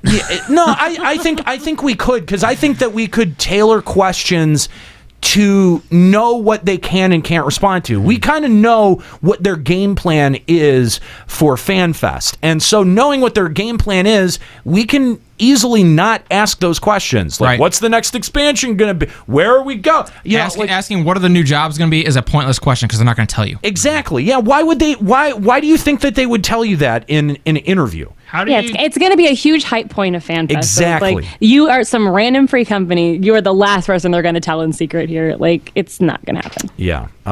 Since materia can now be added to all gear moving forward, are there any plans of creating unique materia aside from the normal primary and secondary stat allocation? No. We've already heard the answer to that a bajillion times. No. Even though that's fair. It's a fair question, and I think it's a fair point. You know what I would like to see? I'd like to see a debate. I'd like to see, instead of a Q&A, I'd like to see Yoshi P defend some of the development decisions that they've made and say why they made those decisions. LBR debate versus. But the answers would be PlayStation limitations or a number of staff members. No, I'm talking like not gear design. I'm talking like fundamental system design. Theory for menu. What were you guys thinking? Yeah, something like that. I mean, these aren't bad. I'm not saying that these are terrible questions. Gear lust prestige can go a long way towards a reward structure that is long lasting. Any plans to make changes to reflect that sentiment? I mean, these are good questions. They're definitely good questions. And I still feel like they would just softball it, like go around. They're not going to answer them, though. That's the thing, is that asking these questions, good or not, is kind of a waste of time, because you know that they're not going to answer you, and you know that they're not going to give you a straight answer, or they're just going to, plug their next thing, their next event. These would have been good questions for that live question and answer, though, because these ones they would have had to actually come up with on the spot, rather than doing it in a personal interview. But I don't know. We're not going to get that many opportunities for live Q&A, I don't think. Yeah, no, I definitely agree. Well, thank you, Talon. We appreciate the email. If we ever get the opportunity to ask some questions, you should know that we're not going to ask dumb questions. We would ask dumb questions. Or we would ask nothing but dumb questions the entire time. One of the two. We don't know. How big is Raubon's penis? Right. Yes. It's an important question. What's the next boss in Final Fantasy 11 going to be? Is Pippin a rape baby? That's, I want to know why we haven't had more of Pippin in the story in general. Honest to God, at the end of 2.55, when all the Scions just, obviously they weren't going to be dead, but I figured we were going to start a whole new crew of Scions with like Yugiri, Pippin, Alphinaud. We're going to be like our little crew. Was future main character. And then those characters were gone. Yeah. And then maybe even bringing in Hilda. We have like this little group of characters that have come to the forefront, and then all of a sudden just were pushed back. Yeah. I think we'll see Pippin in 4.0. Maybe. With the Alamigo. If we go to Alamigo, and that's where Raubon's from, I think Pippin will have a big part of that. Yeah, because I was going to say it'd be very odd for Koji just to leave something out there that long. Yeah, I agree. So anyway, did we want to save the selfie thing for next week? No, let's do that now. Yeah. Why don't we go ahead and do that now? So we had a contest 2 episodes ago. We asked you guys to tweet out selfies of yourself. We gave you a little frame to do that with, and our totally better selfie contest than they came up with. That's right. That's right. And so we're giving away a couple of Amazon codes for the summer DLC campaign. We've got let's see. It looks like we've got 5 entries here. Are these our winners, or we do it? I think we only have 5 entries. Oh wow. Jeez. Apparently not a lot of people wanted the summer DLC. That's amazing. We got 3 entries more than they did. So yes, we these are our winners. These are our winners. So that's why it's important to always enter these contests. Yeah, your chances of winning are great. Exactly. And that's the thing is that we have a lot of people that listen. I mean, a lot of people listen live every week. A lot of people download this show, but we don't get a whole lot of participation on the giveaways. And I think maybe some people are out there thinking that we get more entries in than we do. I don't have any chance of winning. Right. Nope, only 100%. Yeah. That's not very good if you think about it. So congratulations. If you entered our selfie contest, you were winners. You're a winner. You're gonna get DLC code. And some of them are really good too. Yeah, they are. are. I love the one with the Orshifant shield. How are we gonna decide when who wins what? They all get a code. Yeah, but I mean, we have codes for different stuff. Yeah. I think it's just random. I think it's just going to be random. I feel like with the butler and maid outfits, though, they're gender specific, so I feel like we should not give the butler outfit to a female character. No, because, they have retainers. They can have a male retainer. Yeah, don't be sexist, Nika. So, I'm just scrolling through our entries here for the selfie contest. Great job, guys. These turned out really good. And we appreciate you spreading the love of Limit Break Radio. That's really what this contest helped do, is help other people find Limit Break Radio, help your Twitter followers or your Facebook fans find Limit Break Radio. So we appreciate all of the submissions. Thank you, guys, and congratulations on your DLC. It's going to go out at random. The point of that, the whole point of the contest was to create a decidedly worse contest than Square Enix had. So random. Yeah. And random. in that, we succeeded. Yeah. Well, I don't know if we did, because did you remember what the EU That's true. giveaway? Ours doesn't risk anyone getting stalked. That's true. Yeah. Yeah, that is very true. Interestingly, we'll also be handing out your addresses. No, randomly. We won't be doing that. Because random. All right, guys, that's going to do it here for Limit Break Radio. I want to thank you guys so much. And I want to thank all of our participants for the FFFL. Good luck in this year's competition. It's going to be exciting. You can listen to future episodes to hear the results of each matchup each week here live on the air. Good luck to our new participants, Malkither, Gordor. Who else did we have in there? Mad Hatter. Mad Hatter, yeah. Surin. Surin.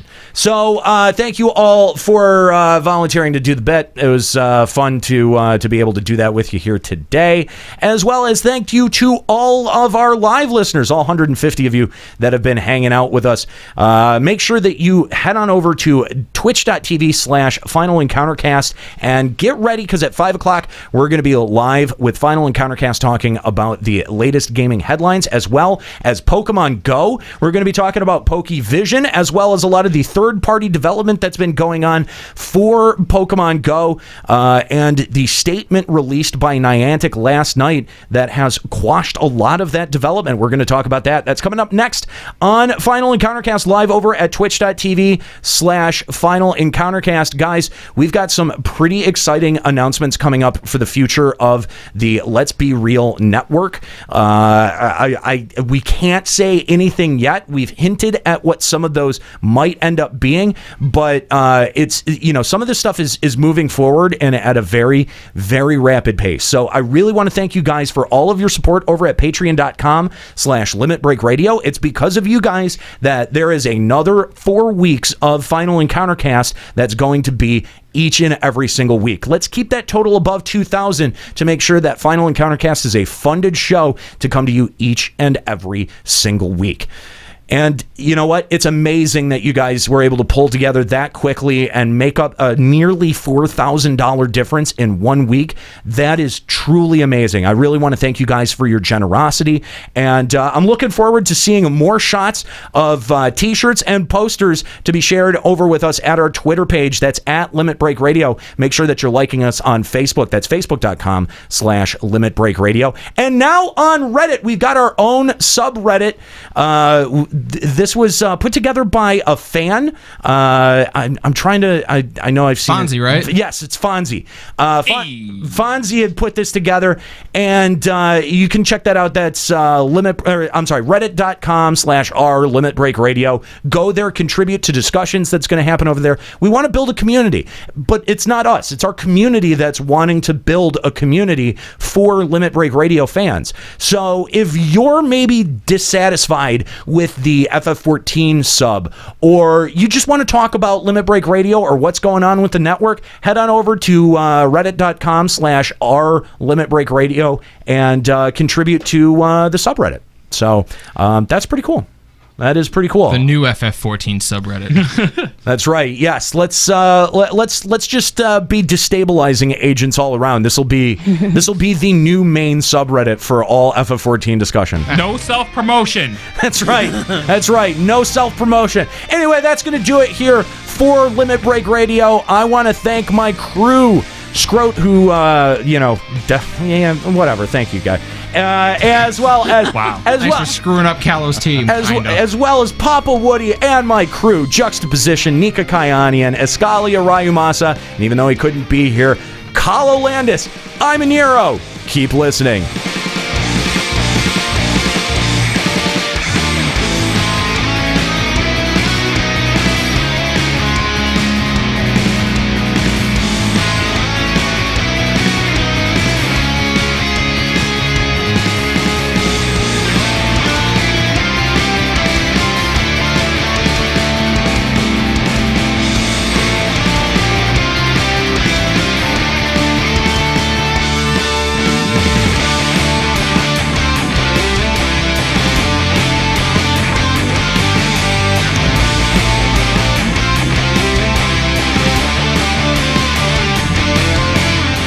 Limit Break Radio is a production of LimitBreakRadio.com and Bender Media Productions. Today's episode was produced by Kallo Landis, Escalia Rayumasa, Nika Kayanian, and Juxtaposition.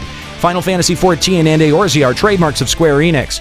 Funding for Limit Break Radio is provided by Miri Kennett, Captain Failboat, Zurian Urexin, Azura Giacho, Bianca Forwind, Kalina Ashsaber, Thor Carson, My Waifu, Satori Komeji, Darbykins, Sakura-chan, and fellow Limit Break Radio listeners. To support Limit Break Radio, visit patreon.com/Limit Break Radio. Opening music in this episode from Daniel Lambie. Listen to Man with the Machine Gun and other great tracks at facebook.com/Daniel Lambie Metal Gamer. Closing music in this episode provided by Husky by the Geek.